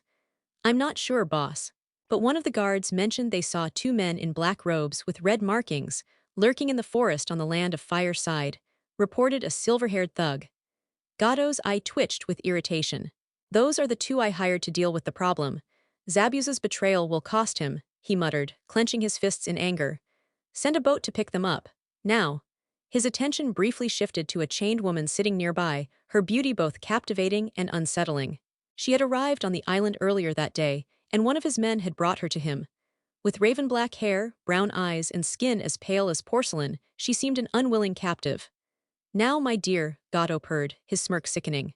Let's get to know each other better. Her brown eyes narrowed into a glare, and a sly smile curled on her lips. I'd rather not, she retorted coldly, her chains rattling as flames erupted around her fist. I have to meet up with my little brother, and I have no time for a fool like you. Her tone was sharp, and before Gato could react, he found himself retreating, pale with fear as his men scrambled to protect him from the fiery woman. Flames danced along the large oak desk, but they didn't burn it. Instead, they circled her, controlled by her will. Take whatever you want and just leave, Gato begged, his voice shaking. The woman glanced at the money on his desk, shrugged, and casually stuffed it into the bag on her back. With a final glance, she jumped out of the window, the urgency of reuniting with her brother outweighing any concern for the island's troubles. The world had been lonely, traveling far and wide, but her family was calling her home, especially now that her brother was old enough to pursue his dream of becoming a shinobi, just as he had always promised. After evading the troll, the girl walked deeper into the forest, letting out a tired sigh before finding a quiet lake. I need to wash off, she murmured to herself, peeling off her travel robes. She was left wearing a sports bra and boy shorts. She pulled out some soap and a fresh change of clothes, walking into the water with the soap in hand. Not far from her, Naruto, Kiba, Shikamaru, and Ino were strolling through the forest, chatting and laughing, with Akamaru playfully bounding around with one of the younger hellhounds Ruby had brought along. This is wild. We're here and Zabuza is on the island, but he's made no move yet, Naruto commented. Back at the lake, the girl had finished bathing and was pulling up her shorts when she heard voices approaching. She didn't think much of it, as the voices sounded youthful. She went back to pulling on her boy shorts and sports bra, then reached for her black shorts when 2 puppies came running into the clearing. Meggy, don't run off with Akamaru like that. A boy's voice called from just beyond the tree line. The girl glanced up one more time, finishing putting on her 3 belts, one securing her pants, another holding a strange gun on her right hip, and the last fastening a knife at her left hip. The buckle had a red spade with an A in black at the center. She then grabbed her orange short-sleeve button-up shirt, slipping it on and leaving it open, before picking up her orange hat with goggles, each lens sporting a face, one laughing and the other crying. A boy about 15 years old stepped through the brush, stopping in his tracks when he saw the girl. She was finishing putting on black bracelets on both wrists, with a spiked bracelet on her right wrist and a red beaded necklace around her neck. A yellow pack sat beside her, next to a pair of black boots. The girl looked up, her eyes widening when she saw the boy. Naru, she asked, her voice filled with recognition. Ace-chan, Naruto blinked in surprise, staring at the girl before him. What are you doing here? She asked, now clearly recognizing Naruto. I'm on a mission. What about you, sis? Naruto asked, gazing at her. Ace smirked. Well, I got a bit bored, so I figured I'd drop by and see you and the others. She grinned, then ran up to him, pulling him into a tight hug. Kiba, Shikamaru, and Ino exchanged puzzled glances, having never seen this girl before. Naruto-kun, who is she? Ino asked, her voice laced with curiosity, while Shikamaru observed, trying to piece things together. They broke their hug, and Naruto rubbed the back of his head nervously, chuckling.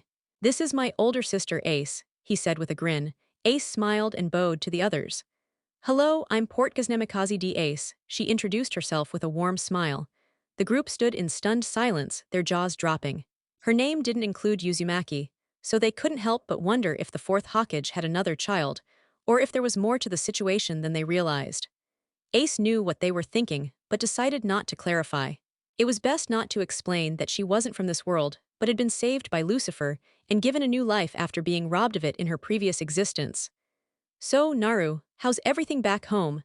Ace asked, her tone softer as she looked down at her little brother. In many ways, he reminded her of her little brother from a past life, someone she hoped to see again one day. "They're all good. Everyone's here, and Uncle Michael's with us." "Uncle Uriel was sent back to heaven," Naruto answered, seemingly nonchalant. "I see. I'm glad to hear that you're all safe. I'd love to see everyone again," Ace replied, grinning at him. "Sure. We were just finishing up training and heading back to the client's place," Naruto replied, his teammates nodding in agreement. In the shadows, Haku silently observed the group, his cheeks flushed with embarrassment as he had accidentally witnessed the girl naked. It was the first time he had ever seen a girl in such a state. "I need to go back," he muttered to himself, stepping into a mirror to vanish from sight. Ace smirked, glancing toward the spot where the hidden observer had been.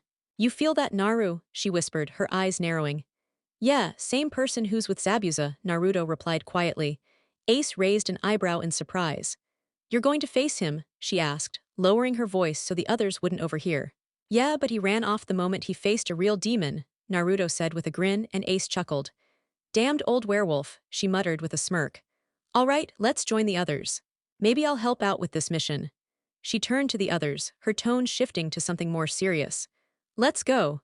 As they made their way, the tension in the air was palpable, but there was also the unmistakable feeling of camaraderie. A new chapter was about to unfold. The night was pitch black, darker than usual, with no moon in sight for it was a new moon. A colossal wolf moved swiftly through the forest, heading toward Gato's stronghold. A young girl rode on its back, while a woman ran alongside them. Earlier that day, Haku returned to his master. "Zabuza-sama," he gasped, rushing into the room after following a group of children and overhearing a conversation between the girl he had been watching and a fearsome demon. "What is it?" Zabuza growled, his annoyance clear as he looked up from his bed at his student. Haku dropped to his knees before Zabuza. "Gato has made a grave mistake. He has taken a girl prisoner and tried to assault her. She is related to Sakumo," Haku explained, his voice filled with panic. Zabuza, momentarily forgetting his injured state, shot up, his gaze intense. "What did you say?" he demanded. Haku hurriedly recounted. "I was near Gato's compound gathering herbs when I saw flames pouring from his office window. A girl with raven-black hair emerged, surrounded by fire. She leapt down and ran off, laughing. I followed her to a lake where she cleaned herself up before meeting a blonde boy from Sakumo's group. I followed them to a bridge builder's house and overheard them. Gato's days are numbered." Fear gleamed in Haku's eyes as he looked at Zabuza. "We need to leave," Zabuza muttered, struggling to move. "If I were you, I'd lie back down," came a voice from the doorway. They turned to see a man who resembled the late fourth Hokage standing there. "Who are you?" Zabuza growled, reaching for his sword. The man smirked, his gaze steady on Zabuza, who could barely move, and on Haku, who looked frightened. "I am Michael, the Archangel, the twin brother of Lucifer. You may know him as Minato Namikaze," he said, walking over to sit down in the large chair across from Zabuza's usual spot. Zabuza narrowed his eyes. "What do you want with us, Archangel?" he asked, his tone cold. Michael smirked again. "I need personal guards to protect my nephew after I'm gone. I have duties in Silver City that I must attend to, and I cannot stay here until my nephew joins his parents in hell," he explained. "So you want us to guard the blonde kid, then?" Zabuza asked, realizing the only genin that could resemble the man across from him was the blonde boy in the group. "Exactly. You would join my nephew's army once he stands by his father in hell. As for the boy by your side, he will go to Silver City after death, where all pure souls reside.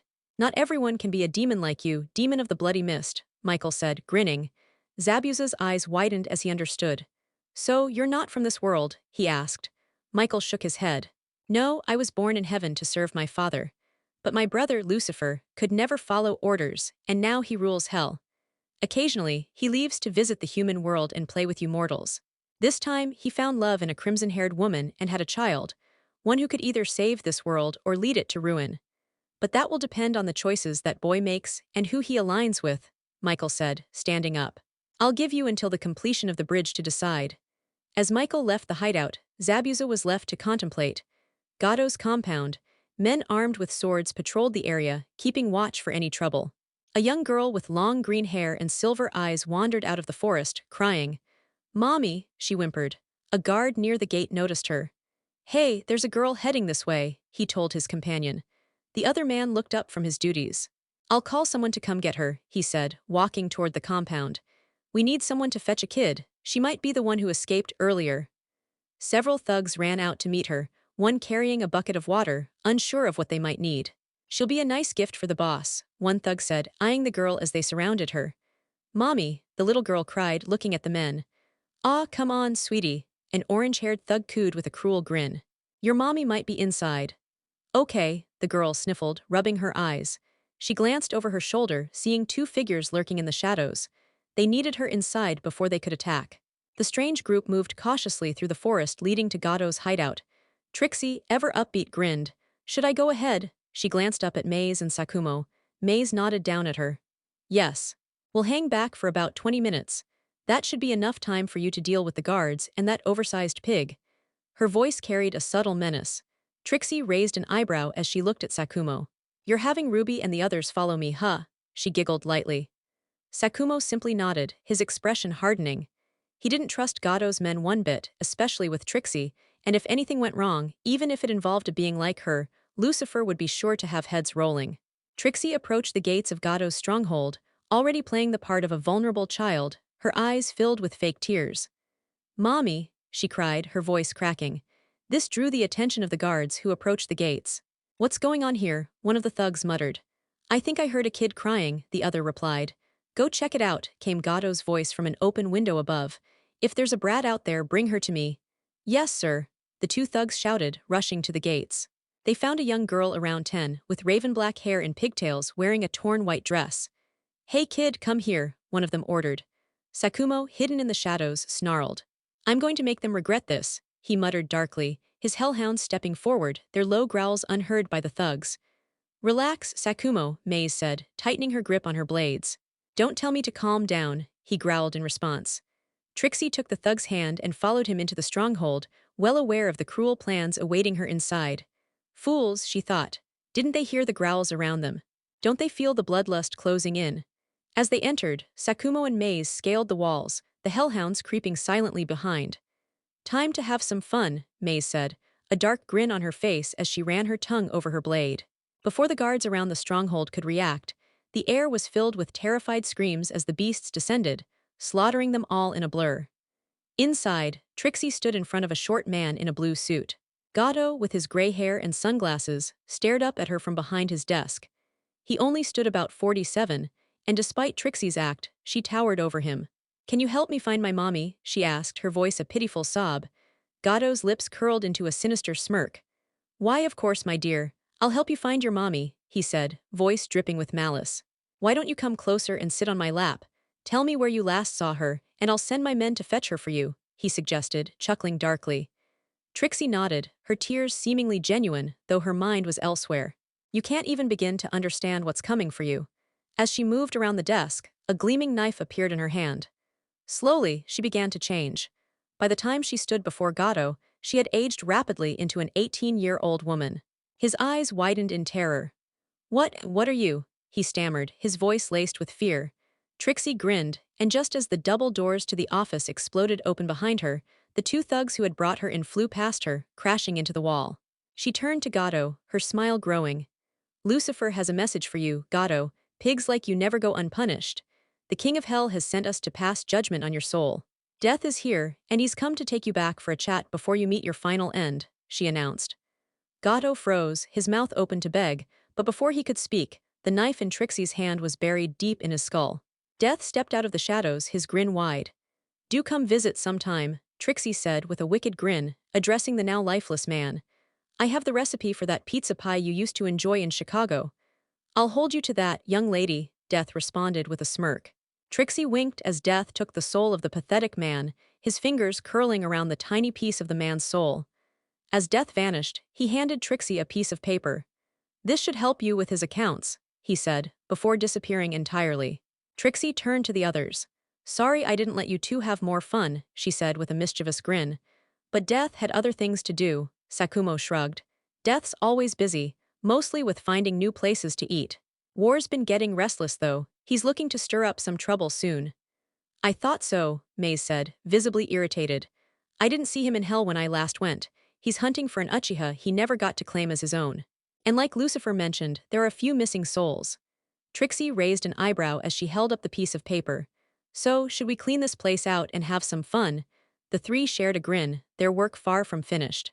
The villagers wouldn't have any idea what had happened until morning, but for now, the demons and hellhounds were already taking care of business. Leela and Ren walked out of the house, chatting. "Well, Ren, if you ever tire of being a shinobi, I'm sure we could find a way back to my old world and cause some chaos as pirates," said Leela, grinning widely.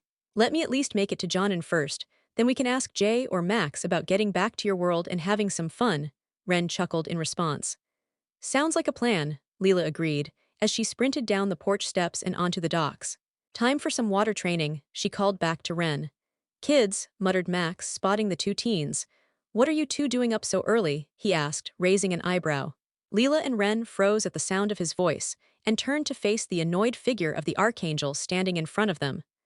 "Morning training," Leela replied, looking at him as if it was the most obvious thing. "Good," Max said, turning his attention back to the forest.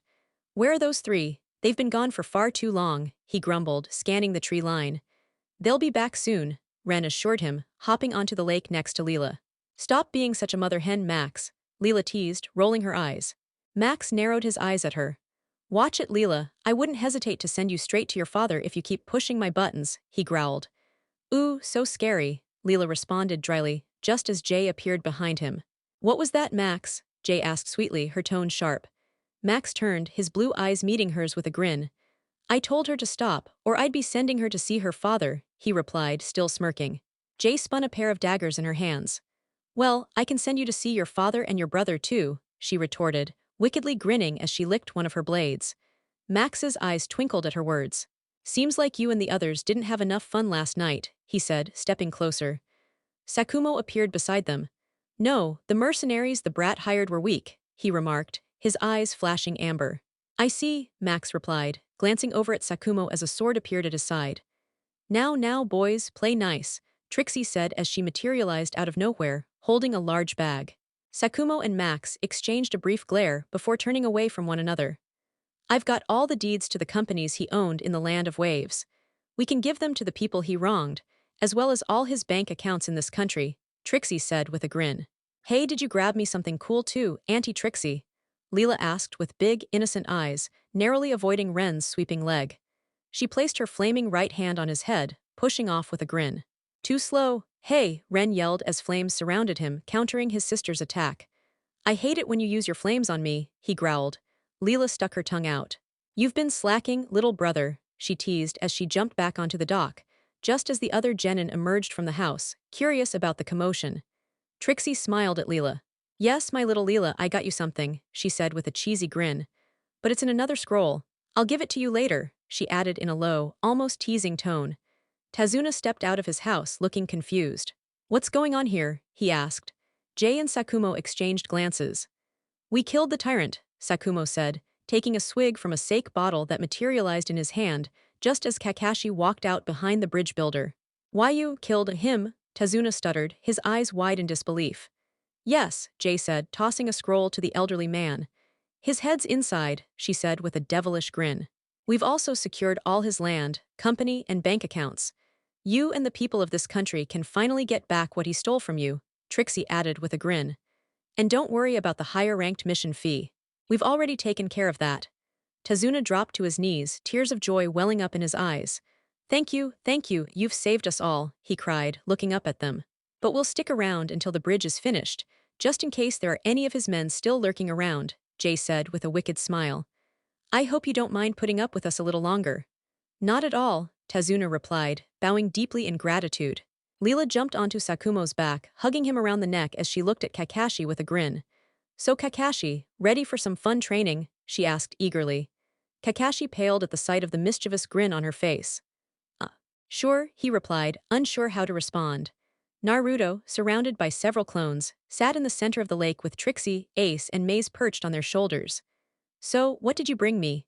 Ace asked with gleaming eyes, while Sakumo handled his overly emotional son and the rest. Michael, meanwhile, was busy plotting the downfall of Uchiha and Sakura Haruno for their entitled behavior. Sakumo placed a hand on the Archangel's shoulder. It's not worth it. There are more nuisances to deal with if you go after them. Sakumo spoke calmly. Michael huffed and spun around. Then tell your son to take care of those two before I cast them down from the heavens, Michael growled, his voice filled with irritation. Sakumo's gaze hardened as he surveyed the group, eventually landing on his son. Kakashi, he called out, his tone commanding. Kakashi immediately looked up from observing the genin training. Yes, sir, he replied, always respectful. I need you to get your two students under control before my friend over there makes them his next target, Sakumo said with a smirk, his voice dripping with dark amusement. Kakashi nodded, then walked over to Sasuke and Sakura, pulling them aside for a serious conversation. Sakumo turned back to face Ace, Naruto, and the others, who had stopped to watch the brewing storm. Ace, here's your scroll, Sakumo said, tossing the red scroll to the raven-haired girl. Booty, Ace cheered, twirling around on the surface of the lake with the scroll in hand. Naruto chuckled at her antics. Really, Ace? He asked, amused by his older sister's behavior. Ace's sparkling eyes turned to Naruto, a wide grin stretching across her face. A pirate's life for me. No matter what happens, I'll always be a pirate. Even in heaven or hell, I'll be playing ninja while living the pirate life, she declared, breaking into a fit of giggles. I kinda want to go play pirate now, Naruto said with a big grin of his own. Ace giggled even more. Yeah, too bad Pop's gone. You would have loved being Whitebeard. But you're too much like my baby brother Luffy. You'd probably do better as a straw hat, or even the captain of your own crew, she teased. The other genin looked at each other, blinking in confusion at the siblings discussing pirates and ninjas. Ace, Choji spoke up hesitantly, unsure how to ask his question. Ace snapped her head toward Choji, a mischievous grin on her face. Yeah, Choji, something you need help with. What do you mean by pirate playing shinobi? Choji asked, his cheeks slightly flushed. Ace giggled again. I used to be a pirate before I became a Chunin, and when being a shinobi got boring, I went back to the seas where I ruled until it got boring again. Then I came back to see my little brother Naruto and play shinobi. I'll only stop being a shinobi the day he decides to quit and play pirate with me. She smiled wide. The others looked between her and Naruto, who only shrugged. She's not kidding, he said nonchalantly, causing Sakumo to grin. That day will be something else. I'm coming along with you two troublemakers, Sakumo added, a gleam in his eyes. Hell yeah, they won't know what hits them with a werewolf who can swim. Ace cheered, jumping onto Sakumo's back. The others stared at her, confused and intrigued by her strange words. But Ace was always a puzzle, and even Shikamaru wasn't keen on trying to figure her out, especially with her already messing with Naruto. Time skip. 2 months had passed since Sakumo, Trixie, and Maze had dealt with Gato and his lackeys. All right, brats, time to head home, Michael ordered, already done with the mission since day one, but they had to make sure everything was taken care of. Finally, I'm so bored, Uncle Michael. Ace whined, looking up at him with pouting silver eyes, threatening to burst into tears. Michael sighed heavily. If you don't behave, I'll send you back to your brother Luffy in a big box with a pink ribbon, he warned, only half serious. Yay, I'd love to see Luffy again, and he can meet his other brother. But not the baby, Naruto's the younger one now, Ace said with another pout, clearly conflicted in thought. World of One Piece, Luffy sneezed, looking up to the sky. I'll make you proud, Ace. Also, Ace, did you know Sabo's alive? I just met him. Rest easy knowing you didn't leave me alone. I still have one brother. I just wish you'd been alive when I met Sabo, he thought, smiling as he looked over at his crew from his special seat atop the Sunny. Back with Ace and Naruto, Ace smiled softly, her expression tinged with sadness. Luffy must be thinking about me. Something big must have happened while I was gone, she said, her voice quieter than usual. Yeah, but we'll see him again soon, Naruto replied, his wide grin back in place as he reassured her. Standing at the gates of Konoha were teams 10 and 7, along with their senseis, as well as Michael, Ace, Zabuza, and Haku. The two gate guards stood there, mouths agape in shock. Welcome back, teams 7 and 10.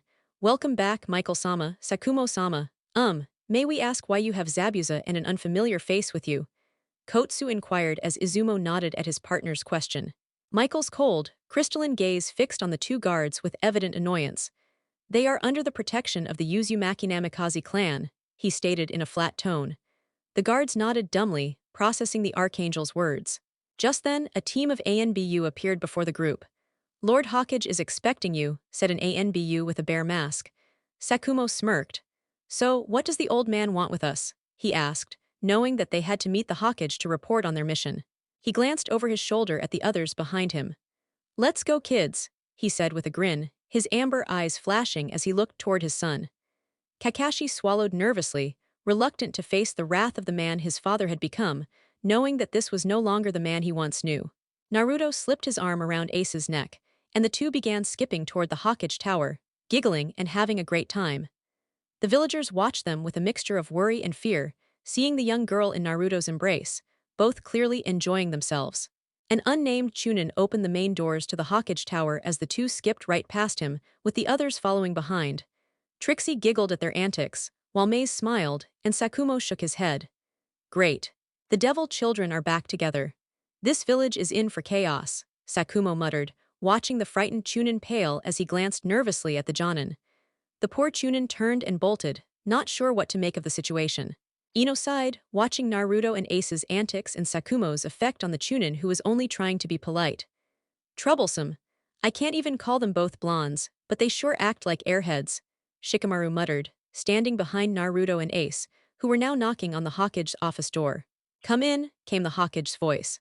Both Naruto and Ace exchanged a mischievous grin before lifting a leg and kicking the door open. Sarutobi glanced at the door, now off its hinges, then at the blonde he considered a grandson and the raven-haired girl who had been missing for years. Inside, Ibiki and Commander Dragon were already present. What the hell are you two doing? Ibiki growled, glaring at the duo. Ace smirked. Hey, Scarface, it's been a while, she said with a grin. Ibiki blinked, eyeing the raven-haired girl wearing an orange cowboy hat adorned with goggles and red beads. Ace-chan? He asked, stepping closer. Yup, how have you been, Ibiki-sensei? Ace grinned as she and Naruto stood before him, the others entering the room. Zabuza and Haku stood off to the side near the office windows, drawing Commander Dragon and Ibiki's attention. Why is Zabuza from the Blood Mist here, and who is this boy? Ibiki asked, glaring at the siblings. Naruto grinned, replying with a smirk, because he's under clan protection just like we are. We're the last of our clans, so we have the right to bring people in. Ibiki chuckled. Well played, brat. With them under your clan's protection, no one can touch them. We know. And Zabuza and his student Haku will be under house arrest for a month. After that, they can decide if they want to become shinobi of this village or remain part of the Uzumaki Namikaze family, Ace explained, glancing at the Hawkage, who nodded in approval. I assume your mission went well, Sarutobi asked with a grandfatherly smile. It went smoothly, Jiji. Trixie, Maze, and Sakumo took out Gato within days when he tried to hurt my sister. She handled him, setting him on fire, Naruto added, frowning at the last part. It's fine, little brother. The little bastard never touched me, but I did burn his hand, Ace said, offering her brother a soft smile. Naruto nodded slowly, appreciating her words. As for the bridge between their island and the mainland, we had a few of Gato's thugs try to attack us during construction.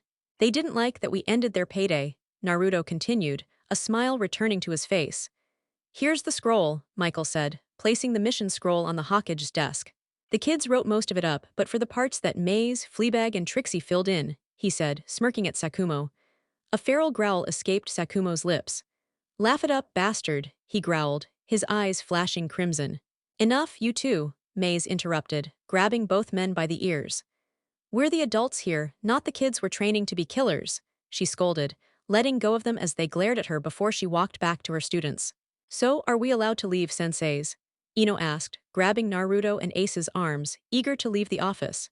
Yes, you're dismissed. And Ace, I'd like to see you in my office in the morning, Sarutobi said with a smile, waving at Team 10. Zabuza and Haku, you'll be placed under house arrest at the Uzumaki estate. You'll meet with Ibiki for the next 3 months.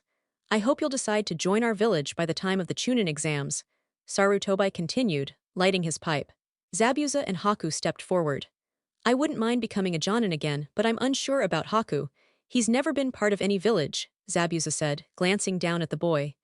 I'd like to join the ranks. Zabuza has said my skills are somewhere between high Chunin and low Jonin, but I'd like to learn more medical ninjutsu, Haku said, smiling. The Hawkeye smiled softly. That's fine. But I have one question. Do either of you have a bloodline limit? He asked, sensing a cool aura around Haku. Haku grew nervous, looking up at Zabuza with fear in his gray eyes.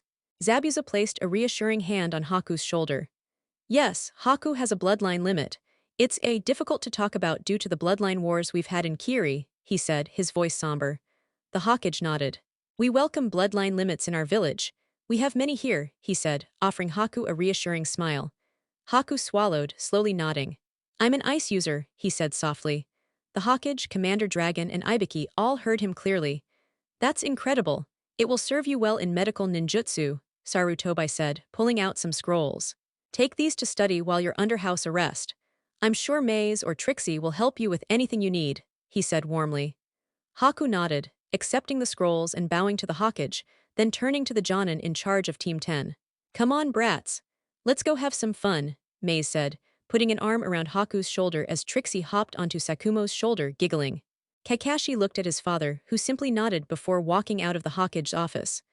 All right, my cute little Genin. You've got the week off, Sakumo said with a grin. It's a month before the Chunin exams, and Maze and Trixie stand before their students. Maze's sharp brown eyes scan over her students and Ace, who is giggling at her auntie's side. Shika sighs, closing her eyes. Don't look at me like that. I haven't done anything. If you're looking for someone to blame for that prank on ANBU, look at those two troublemakers sitting in front of you, she says, annoyance clear in her voice. Ino leans against a tree, arms crossed, shaking her head as Ace and Naruto are both tied to a post right in front of Mazzy and Trixie. Trixie isn't helping either, laughing alongside Ace. Hey, they asked for it, Ace says, her silver eyes sparkling with mischief. Yeah, they didn't believe we could find their base and prank them, Naruto says, a massive grin on his face as if he hadn't done anything wrong. Mazzy raises her hand to her forehead, unsure whether to laugh or scold them. That doesn't mean you two had to actually go through with it, she tells them, still debating whether to find the situation funny or punish them. No, it means we had to do it. Boar dumped purple paint on me, claiming he was the master of pranks. So Ace and I had to show him who the real prank masters are, Naruto says, still grinning as he knows no one would top their prank. Kurama appears in a swirl of flames before the two women and the two tied-up troublemakers. With him having me sealed within him, he couldn't back down. As a kitsune, we don't run away from challenges. He's my kit. He's a kitsune, he chuckles. See, even Kurama agrees with us, Ace says with a devious grin, flames sparking from her hands as she burns the ropes off both of them. Whatever. All I know is we have to get ready for the Chunin exam. It's only a month away, and my team and your team will win this thing. Ace won it before, which is why she's here. She's here to help with your training, Mazzy says, her smile turning dangerous. This sends a chill down Team 10's spine as they aren't sure how to feel about what's coming. Okay, Ace says, blinking at them. I haven't trained anyone in a while, but it'll be fun. She spins on her heels, smirking at her little brother and Team 10. All right, run. It's time to run or I'll set your butts on fire, she warns, clenching her fist. With that, Team 10 bolts off, running for their lives with Ace cackling maniacally behind them. Flashback the next day, Ace returns to the Hawkeye's office, but she's not alone. Naruto and Sakumo are with her. She wasn't eager to meet with the Hawkeye. Hello, Ace-chan, Sarutobi greets with a warm, grandfatherly smile. It falters when he sees Naruto and Sakumo standing behind her. What brings you, Naruto-kun, Sakumo-kun? He asks, trying to cover his slip-up. Sakumo narrows his eyes at the elderly man. I had a bad feeling. You know I trust my instincts, he says, a dark smirk crossing his face. I remember. You saved all those children years ago, Sarutobi says, covering his mouth with his hands, hiding his frown. He's not pleased to see Sakumo here. Ace smirks at Sarutobi. I'm guessing this has to do with what we argued about last time I was in the village, before I left to be a pirate for a while. I do have a Sannin pass that my father left me before he died, she says with a dark grin. Well, Ace-chan, Sarutobi begins, but is immediately cut off. Like I told you before, old man, I'm not marrying anyone for political reasons. I'm not some pawn for your village. If necessary, I'll leave again, and you won't be able to find me. My Uncle Michael can hide me where no one in this world can find me, Ace says with a feral grin as flames flicker along her shoulders. A growl escapes from Naruto, his eyes glowing crimson. What the hell, old man? What makes you think you can use my sister like that? He growls, flames swirling around his fingertips. Now, Naruto, please calm down. You don't understand what's at stake for the village, Sarutobi tries to explain, but someone interrupts again. Forget it. We do understand. Naruto's been the village's punching bag because of the cube I sealed inside him. And you've done nothing about it. But my family's not afraid to make sure people know that if they try anything, they'll be dead. Sakumo snarls, shifting into a massive werewolf form in front of the Hokage. I died for this place years ago. You let that bastard Danzo twist his knife in my gut and let my idiot son carry the burden of my death. He growls, causing Sarutobi to freeze in shock. What? Sarutobi stutters, fear creeping into his voice as he realizes who the man before him really is. A smirk curls across Sakumo's wolf muzzle. I've come back to watch over my nephew and niece. You won't harm them, he growls. With a shaky hand, Sarutobi slowly lowers his hands to his desk. I understand. Ace-chan, forget why I called you here. I'll inform the Lord of Wind and the Lord of Tea that you and Naruto have both declined their marriage proposals, he says, his voice trembling. Damn right, Naruto growls, his eyes turning blue again, the flames vanishing from his fingertips. Good, Ace says calmly. It's best you deal with Uncle Sakumo instead of Aunties Mazzy or Trixie. It wouldn't have ended as well if they were the ones involved, she says, smirking as she spins on her heel. Before leaving, she stops and turns back to Sarutobi. If this ever happens again, I'll pull all funding from the Uzumaki and Namikaze families. Everything in this village will shut down. I'll also withdraw all our funds from the Land of Fire's banks, she says with a sweet smile.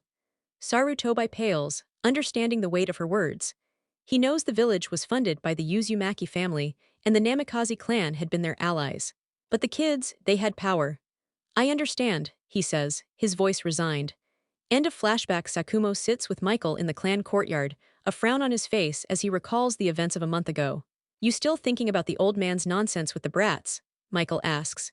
Yeah, Sakumo replies, glancing at the man. Michael hums thoughtfully. We'll talk to his mother soon. If she agrees, we'll begin withdrawing all the funds. We'll do it in gold. We'll take Sarutobi to the world Ace came from. Her little brother will need her help soon, and she has a debt to settle with someone who made her life hell before she died. I agree. It'll help them too. And with what's coming, it's not looking good. We might need to bring some others who are close to them, Sakumo says with a smirk. Michael nods in agreement. I wish I had been there when you told the old fool who you really were, he chuckles. It was priceless. I should have taken a picture of his face, Sakumo laughs. Training Ground 10 Naruto, Ino and Shika collapse onto the ground, panting heavily. Ace stands before them, chuckling. Awa, poor babies. You need to toughen up and keep going. If you feel like puking, puke and keep running, she mocks them. Naruto pushes himself up, glaring at his insane sister. Shut up, Ace. I know I have insane stamina, but even I have limits, he growls at her. Awa, cry me a river, baby brother, Ace teases with a grin. Fine, rest up. Next, we'll focus on your taijutsu and jutsus. I don't want any weaklings in the Chunin exams, she says, ignoring the complaints from the trio as they fall back onto the cold, hard ground. Naruto stands before the gates of the academy. He surveys the area, noticing Shika and Ino standing beside him, both wearing smiles. Ready for this? He asks his teammates. Yep, Ino exclaims brightly. Too much trouble. But sure, Shika responds, stuffing his hands into his pockets.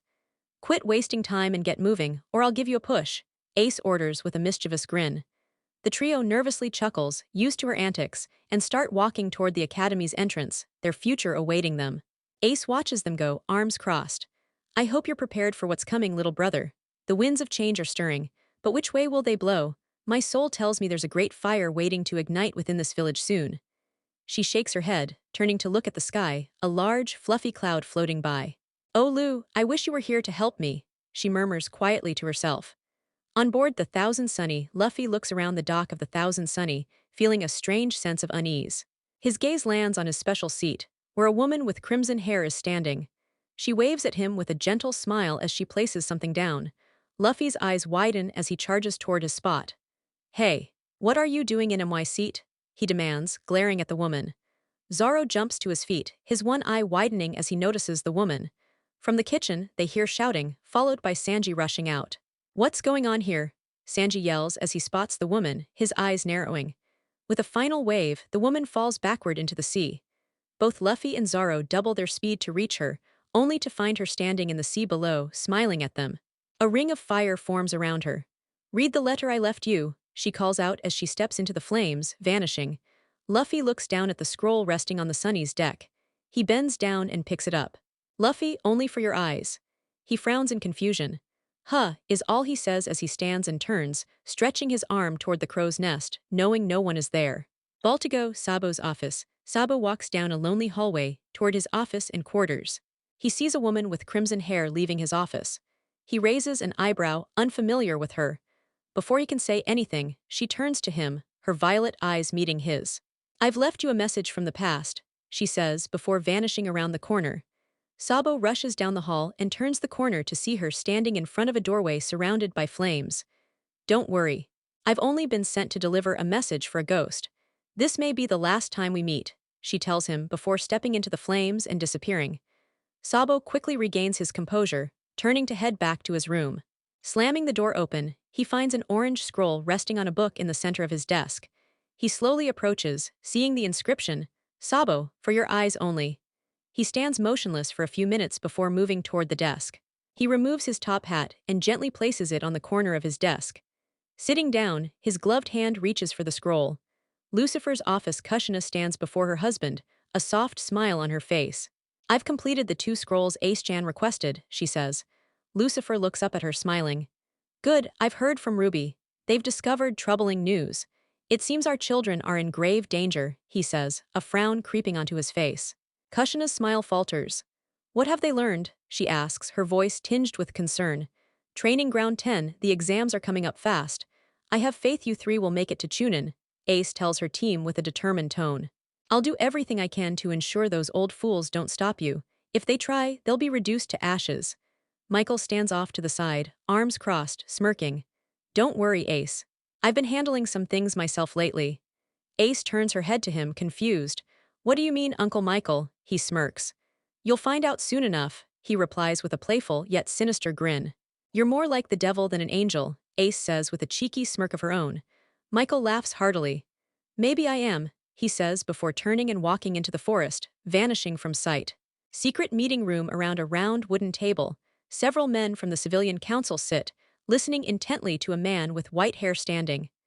The Lord of Snow has sent a request, he announces, drawing silence from the room. A man with lavender hair speaks up. What does he want? The man with white hair grins. He's requested the hand of Namikaze D. Ace, the daughter of our late 4th Hokage. He's been looking for a worthy bride, and Ace caught his eye during the Chunin exams. He sent bounty hunters to find her, but they always return in boxes with a few ryo for a funeral. Another man with raven hair laughs. I received a letter from the Lord of Fang, who wants both Ace and Naruto for his son and daughter.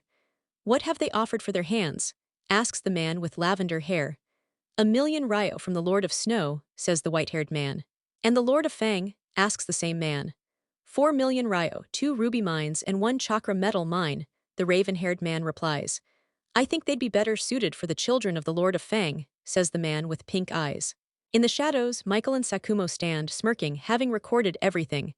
Shall we? Michael asks, his eyes gleaming. We shall, Sakumo agrees. In seconds, Sakumo transforms into a massive werewolf, surrounded by his hellhounds. Michael's wings unfurl, and a black flaming sword appears in his hand. That night, blood-curdling screams echo from an old building in the marketplace. Anbu dare not enter, and even regular shinobi avoid the area, turning a blind eye to the horrors within. Training Ground 10. Michael and Sakumo stand in the center of the training ground. The 3 students have no time to waste. A dark horizon looms over the village, especially for 2 siblings. We need to make sure you're ready to take down a Sannin, Sakumo says, addressing the trio. Panting, Naruto rests his hands on his bent knees. Why not make sure we can take on an Archangel or a high-ranking demon? He asks, holding a sake bottle in his right hand. Sakumo smirks. Well, you can fight me for 30 minutes, but others might outsmart or outlast you. You're not a god, Naruto. You're part angel, part devil, or whatever you prefer to call it, he says, his eyes hardening at what he learned the previous night. Kurama appears from his seal. He's right, brats. From now on, you'll all be battling me. I want you to fight like you're facing one of my siblings. The trio pales at the thought of fighting him. I'm going to die, Ino whines, collapsing to her knees. Don't be ridiculous. We won't let you die, Michael says with an evil grin. The trio thinks in unison, we're doomed. Flashback. Kurama erupted from the earth. His fist slammed into Ino's stomach, sending her flying across the training ground. Her back collided harshly with a large boulder. Naruto winced as he watched his friend crash into the stone. Damn, Rama. Taking out some frustration on the poor girl, Ace remarked as she walked over to check on Ino, making sure she was still conscious. She needs to understand that nobody is going to pull their punches in the exams, Kurama grumbled, clearly annoyed. He hated the idea of coddling the younger generation, believing it would only hinder them in the long run. Ace, you need to stop babying them. We have to prepare them for the harsh reality of this world. And the one they might find themselves trapped in, he added, raising his right arm in the air before turning away to walk off. He had a meeting with Michael. He's got a point, Sakumo said, taking a swig from his sake bottle as he hopped down from the tree he had been perched in, landing beside Naruto's head. Shika, having pulled herself up, leaned against the tree to rest. Naruto groaned, face buried in the dirt, a cloud of dust rising with each exhale. Slowly, he pulled his arms back, bending his knees to push himself up. Spitting out the dirt, he slowly rolled onto his back, letting out a groan. He's right, he mumbled, taking a moment to breathe. Troublesome, Shika muttered. They just want us to know what's coming, but if things keep going like this, I don't think we're even going to make it to the Chunin exams. She leaned her head back against the tree and gazed up at the sky, now thick with clouds, the atmosphere heavy with the scent of an approaching storm. End of flashback. Present day. Entering the academy, Shika, Ino and Naruto paused as they noticed Sasuke fumbling around with the gate guards, trapped under a genjutsu. Troublesome, Shika muttered. Let's just head to the examination room before we get roped into this mess. The others nodded in agreement, and they made their way up the stairs, eager to avoid the commotion. After finding their way to the third floor, they arrived at the last door in the strange hallway, where Ace and Trixie were waiting. They stood before the door leading to the first part of the exams, the first step toward their futures. Ace grinned as she saw her little brother and the girls approach, while Trixie waved. Glad to see you three made it past that genjutsu trap, Ace said. Ino rolled her eyes. It was set by those two idiots who always play cards at the gates, she remarked, smirking at the memory. Trixie giggled. True, she agreed before her expression hardened. But now it's time to focus. This exam will test your strength, will, and trust in each other. Naruto stepped forward. We get it. Kurama, Sakumo, and Michael have been drilling that into us for the past month, he said, rubbing his right forearm. Ace smirked. I know. I was there helping drill it into that thick skull of yours, she teased, chuckling. Now get in there, they'll lock the door behind you. With a push from Ace, they were sent into the exam room. The door clicked shut behind them. Exam room. As they entered the room, the air grew tense. All eyes in the room turned toward them, silently sizing them up, eager to test the new genin who thought they were ready to climb the ranks. Shika let out a sigh. Come on. We don't have time for their games. Let's keep a low profile, she muttered, grabbing her teammates and pulling them toward an empty corner away from the others. Naruto's mindscape Kurama's ears twitched as he felt his little brother enter the room. A smirk spread across his face as he let his chakra seep out, intentionally teasing the others.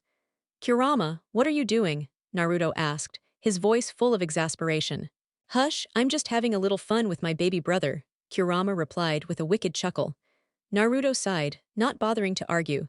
He had long since given up trying to stop Kurama's antics. Across the room, Gaara's head snapped up as he felt something familiar, another presence like his own. His mother's seal began to react, and her furious energy began to flood the room. That bastard, Shikoku muttered under his breath. I'll make him pay. He growled, furious as he felt his eldest brother's chakra flood the room. Gaara gripped his hair, his body trembling as he crouched down, trying to fight the impulse to lash out. His siblings exchanged uneasy glances, unsure if their brother had finally reached his breaking point.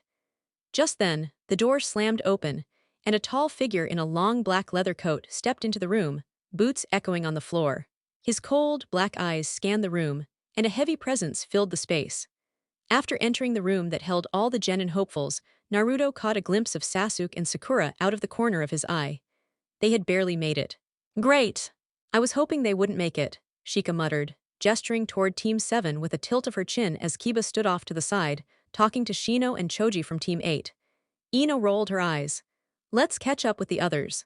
We need to know what they're planning for the first part of the exams, she suggested. The others nodded, still wearing frowns. Kiba turned to see Team 10 approaching.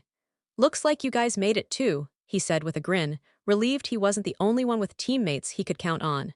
Yeah, we couldn't leave you all alone, Naruto replied with a smirk, and Kiba chuckled at the blonde's usual antics. Well, I'm glad I'm not flying solo. Those two have their heads so far up Sasuke's ass, I can't even tell who's the head and who's the ass anymore, Kiba joked, earning a chuckle from the group. Jonin lounge Sakumo strode into the lounge, his gaze icy as it locked onto his son. Son, he growled. All eyes in the lounge turned to the Hidden Leaf's legendary werewolf demon as he addressed the lightning-named Kakashi. Father, Kakashi responded, trying to keep his voice steady. I know what you're going to say, but I can't control that boy, I've tried. I even took him to see a Noichi for therapy, but he just sits there, not saying a word, no matter what we do.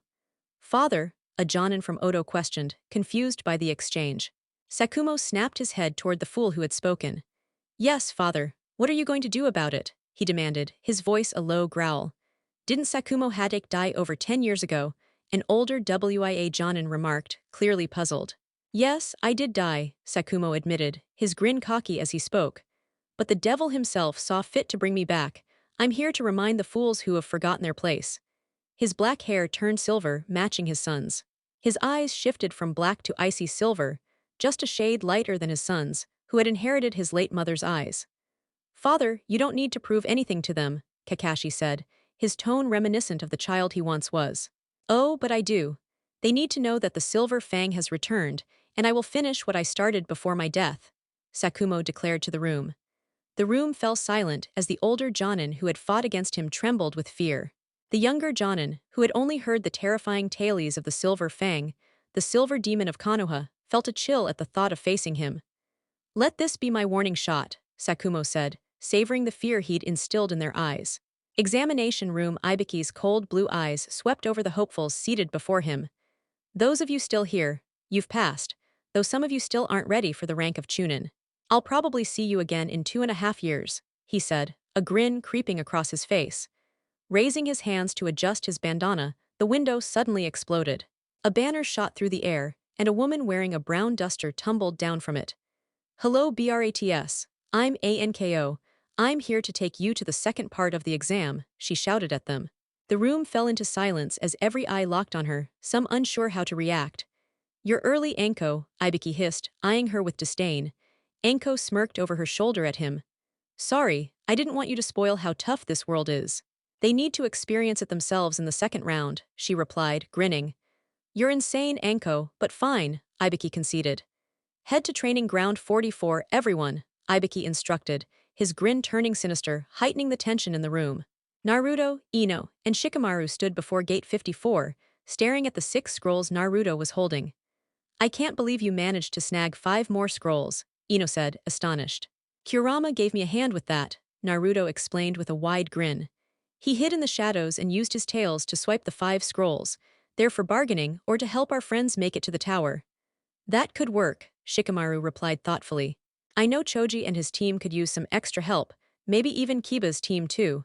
He frowned slightly at the end. Then we'll help them, but Sasuke's pride will probably cause some trouble. That's the only thing I see getting in the way, Ino said, matching Shikamaru's frown. Just knock out the Uchiha brat and the loud one, drag them to the tower, and say you found them in that state. Kiba will back you up, Kurama suggested. Naruto chuckled. Kurama just said to knock them out and drag them to the tower.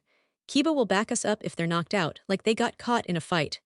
Troublesome, but it'll work, Shikamaru agreed as they heard Anko's voice scream over the PA. System, Gyo. No one's gonna wait for you, so get your asses into gear now, Gyo. Anko shouted at the top of her lungs. Gate 10 Sasuke nearly lost his balance when the gate he'd been leaning on suddenly opened as the loud voice blared over the PA system. He growled in annoyance. Let's go, he grumbled. Center of the Forest of Death, Naruto halted in the center of the forest. A chill running down his spine, as the scent of snakes lingered in the air around him and the girls. SHHH, he motioned for them to stay quiet, his eyes narrowing as Kurama jumped out of his body, sniffing the air. South, Kiba and his dog are in danger, Kurama said, pointing in the direction. Shit, Naruto cursed, immediately sprinting toward where Kurama had indicated, heading toward Kiba's position. The girls exchanged looks, then nodded at each other before rushing after Naruto, who was charging blindly to save their friend. To the north, Sasuke and Sakura faced off with a strange figure as blood dripped from Sasuke's right shoulder and Sakura's forehead. What do you want with us? Sakura asked, her voice trembling with fear. The figure before them hissed, SHSHSSHSH, I want Sasuke-kun, that's all. Naruto's heart froze when he saw Kiba and Akamaru. In front of them was a massive snake, lunging to devour them. They were doing their best to dodge its strikes. Without hesitation, Naruto summoned 50 shadow clones, each armed with kunai rigged with explosive tags. They charged at the snake all at once while Naruto swiftly grabbed Kiba and Akamaru, pulling them out of the snake's path. "Are you two all right?" Naruto asked, his voice tinged with concern. Before Kiba could respond, a deafening explosion echoed, causing all the birds in the area to scatter and other animals to flee in panic. "Yeah, we're fine," Kiba said as Akamaru barked in agreement.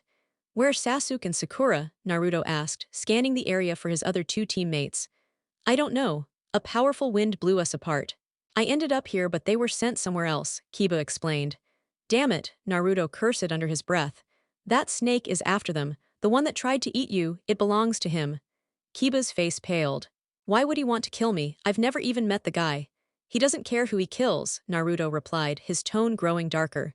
"You're just in his way." He turned and started running.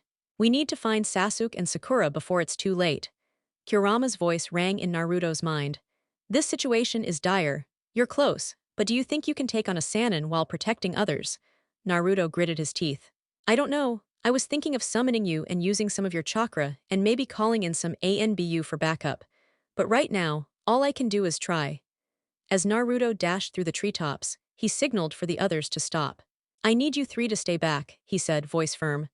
"I'm going up against a Sannin. I'm strong enough to take on someone like Sakumo, but this guy fights dirty.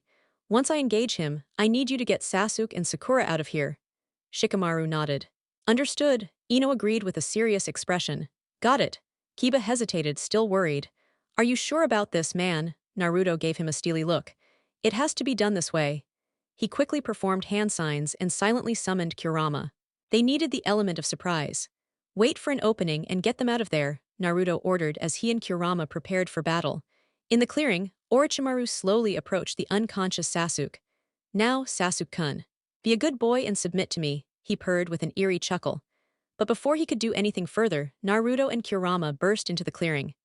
"Not so fast, Orochimaru," Naruto growled, stepping between the Sannin and Sasuke, who was clutching his neck, panting heavily, while Sakura clung to him, tears streaming down her face. "He did something to him," Sakura sobbed. "Right now, I don't care what he did to him," Naruto snapped, looking at Sakura. "You two need to get out of here now." As if on cue, Shikamaru, Ino, and Kiba arrived, quickly taking Sasuke and Sakura and vanishing into the forest, with Kurama blocking Orochimaru's sight. Orochimaru's eyes gleamed with amusement. Well, what do we have here? Just someone who isn't a fan of yours," Naruto retorted, smirking despite the tension in his gut. He wasn't sure he could take Orochimaru alone, but he had no choice now. Orochimaru's grin widened. "I'm a fan of yours, Kyuubi brat," Kurama scoffed. "That's not creepy at all." Orochimaru's gaze flicked toward Kurama, who Naruto had momentarily forgotten about. "Who are you?" Orochimaru asked, his voice curious yet unsettling. "I'm no one you need to concern yourself with," Kurama sneered. "But I'd suggest you leave now." With that, he released his chakra into the forest, signaling to those nearby that something dangerous was unfolding. Outside Training Ground 44, Sakumo casually sat on the fence, sipping beer while chatting with Anko and Maze. "I don't care. These brats are too soft," he said with a wicked smirk. Maze giggled. "I agree. If the villagers weren't so protective, I'd have ended that spoiled Uchiha brat long ago." "I only keep my snake from biting him because of his mother," Anko added darkly. "Otherwise, he'd have been dead a long time ago." But then, a chill ran through Anko. "What the hell?" she muttered, sensing the surge of Kurama's chakra. "Was that?" "That was Kurama," Sakumo growled, throwing his beer bottle aside and transforming into his werewolf form. "They've run into that damn snake pedo." "We need to get in there," Maze said urgently. Now, Trixie appeared, hovering before Anko. "Let's go," she cried, flying off. Anko and Maze followed quickly, with a team of ANBU trailing behind them.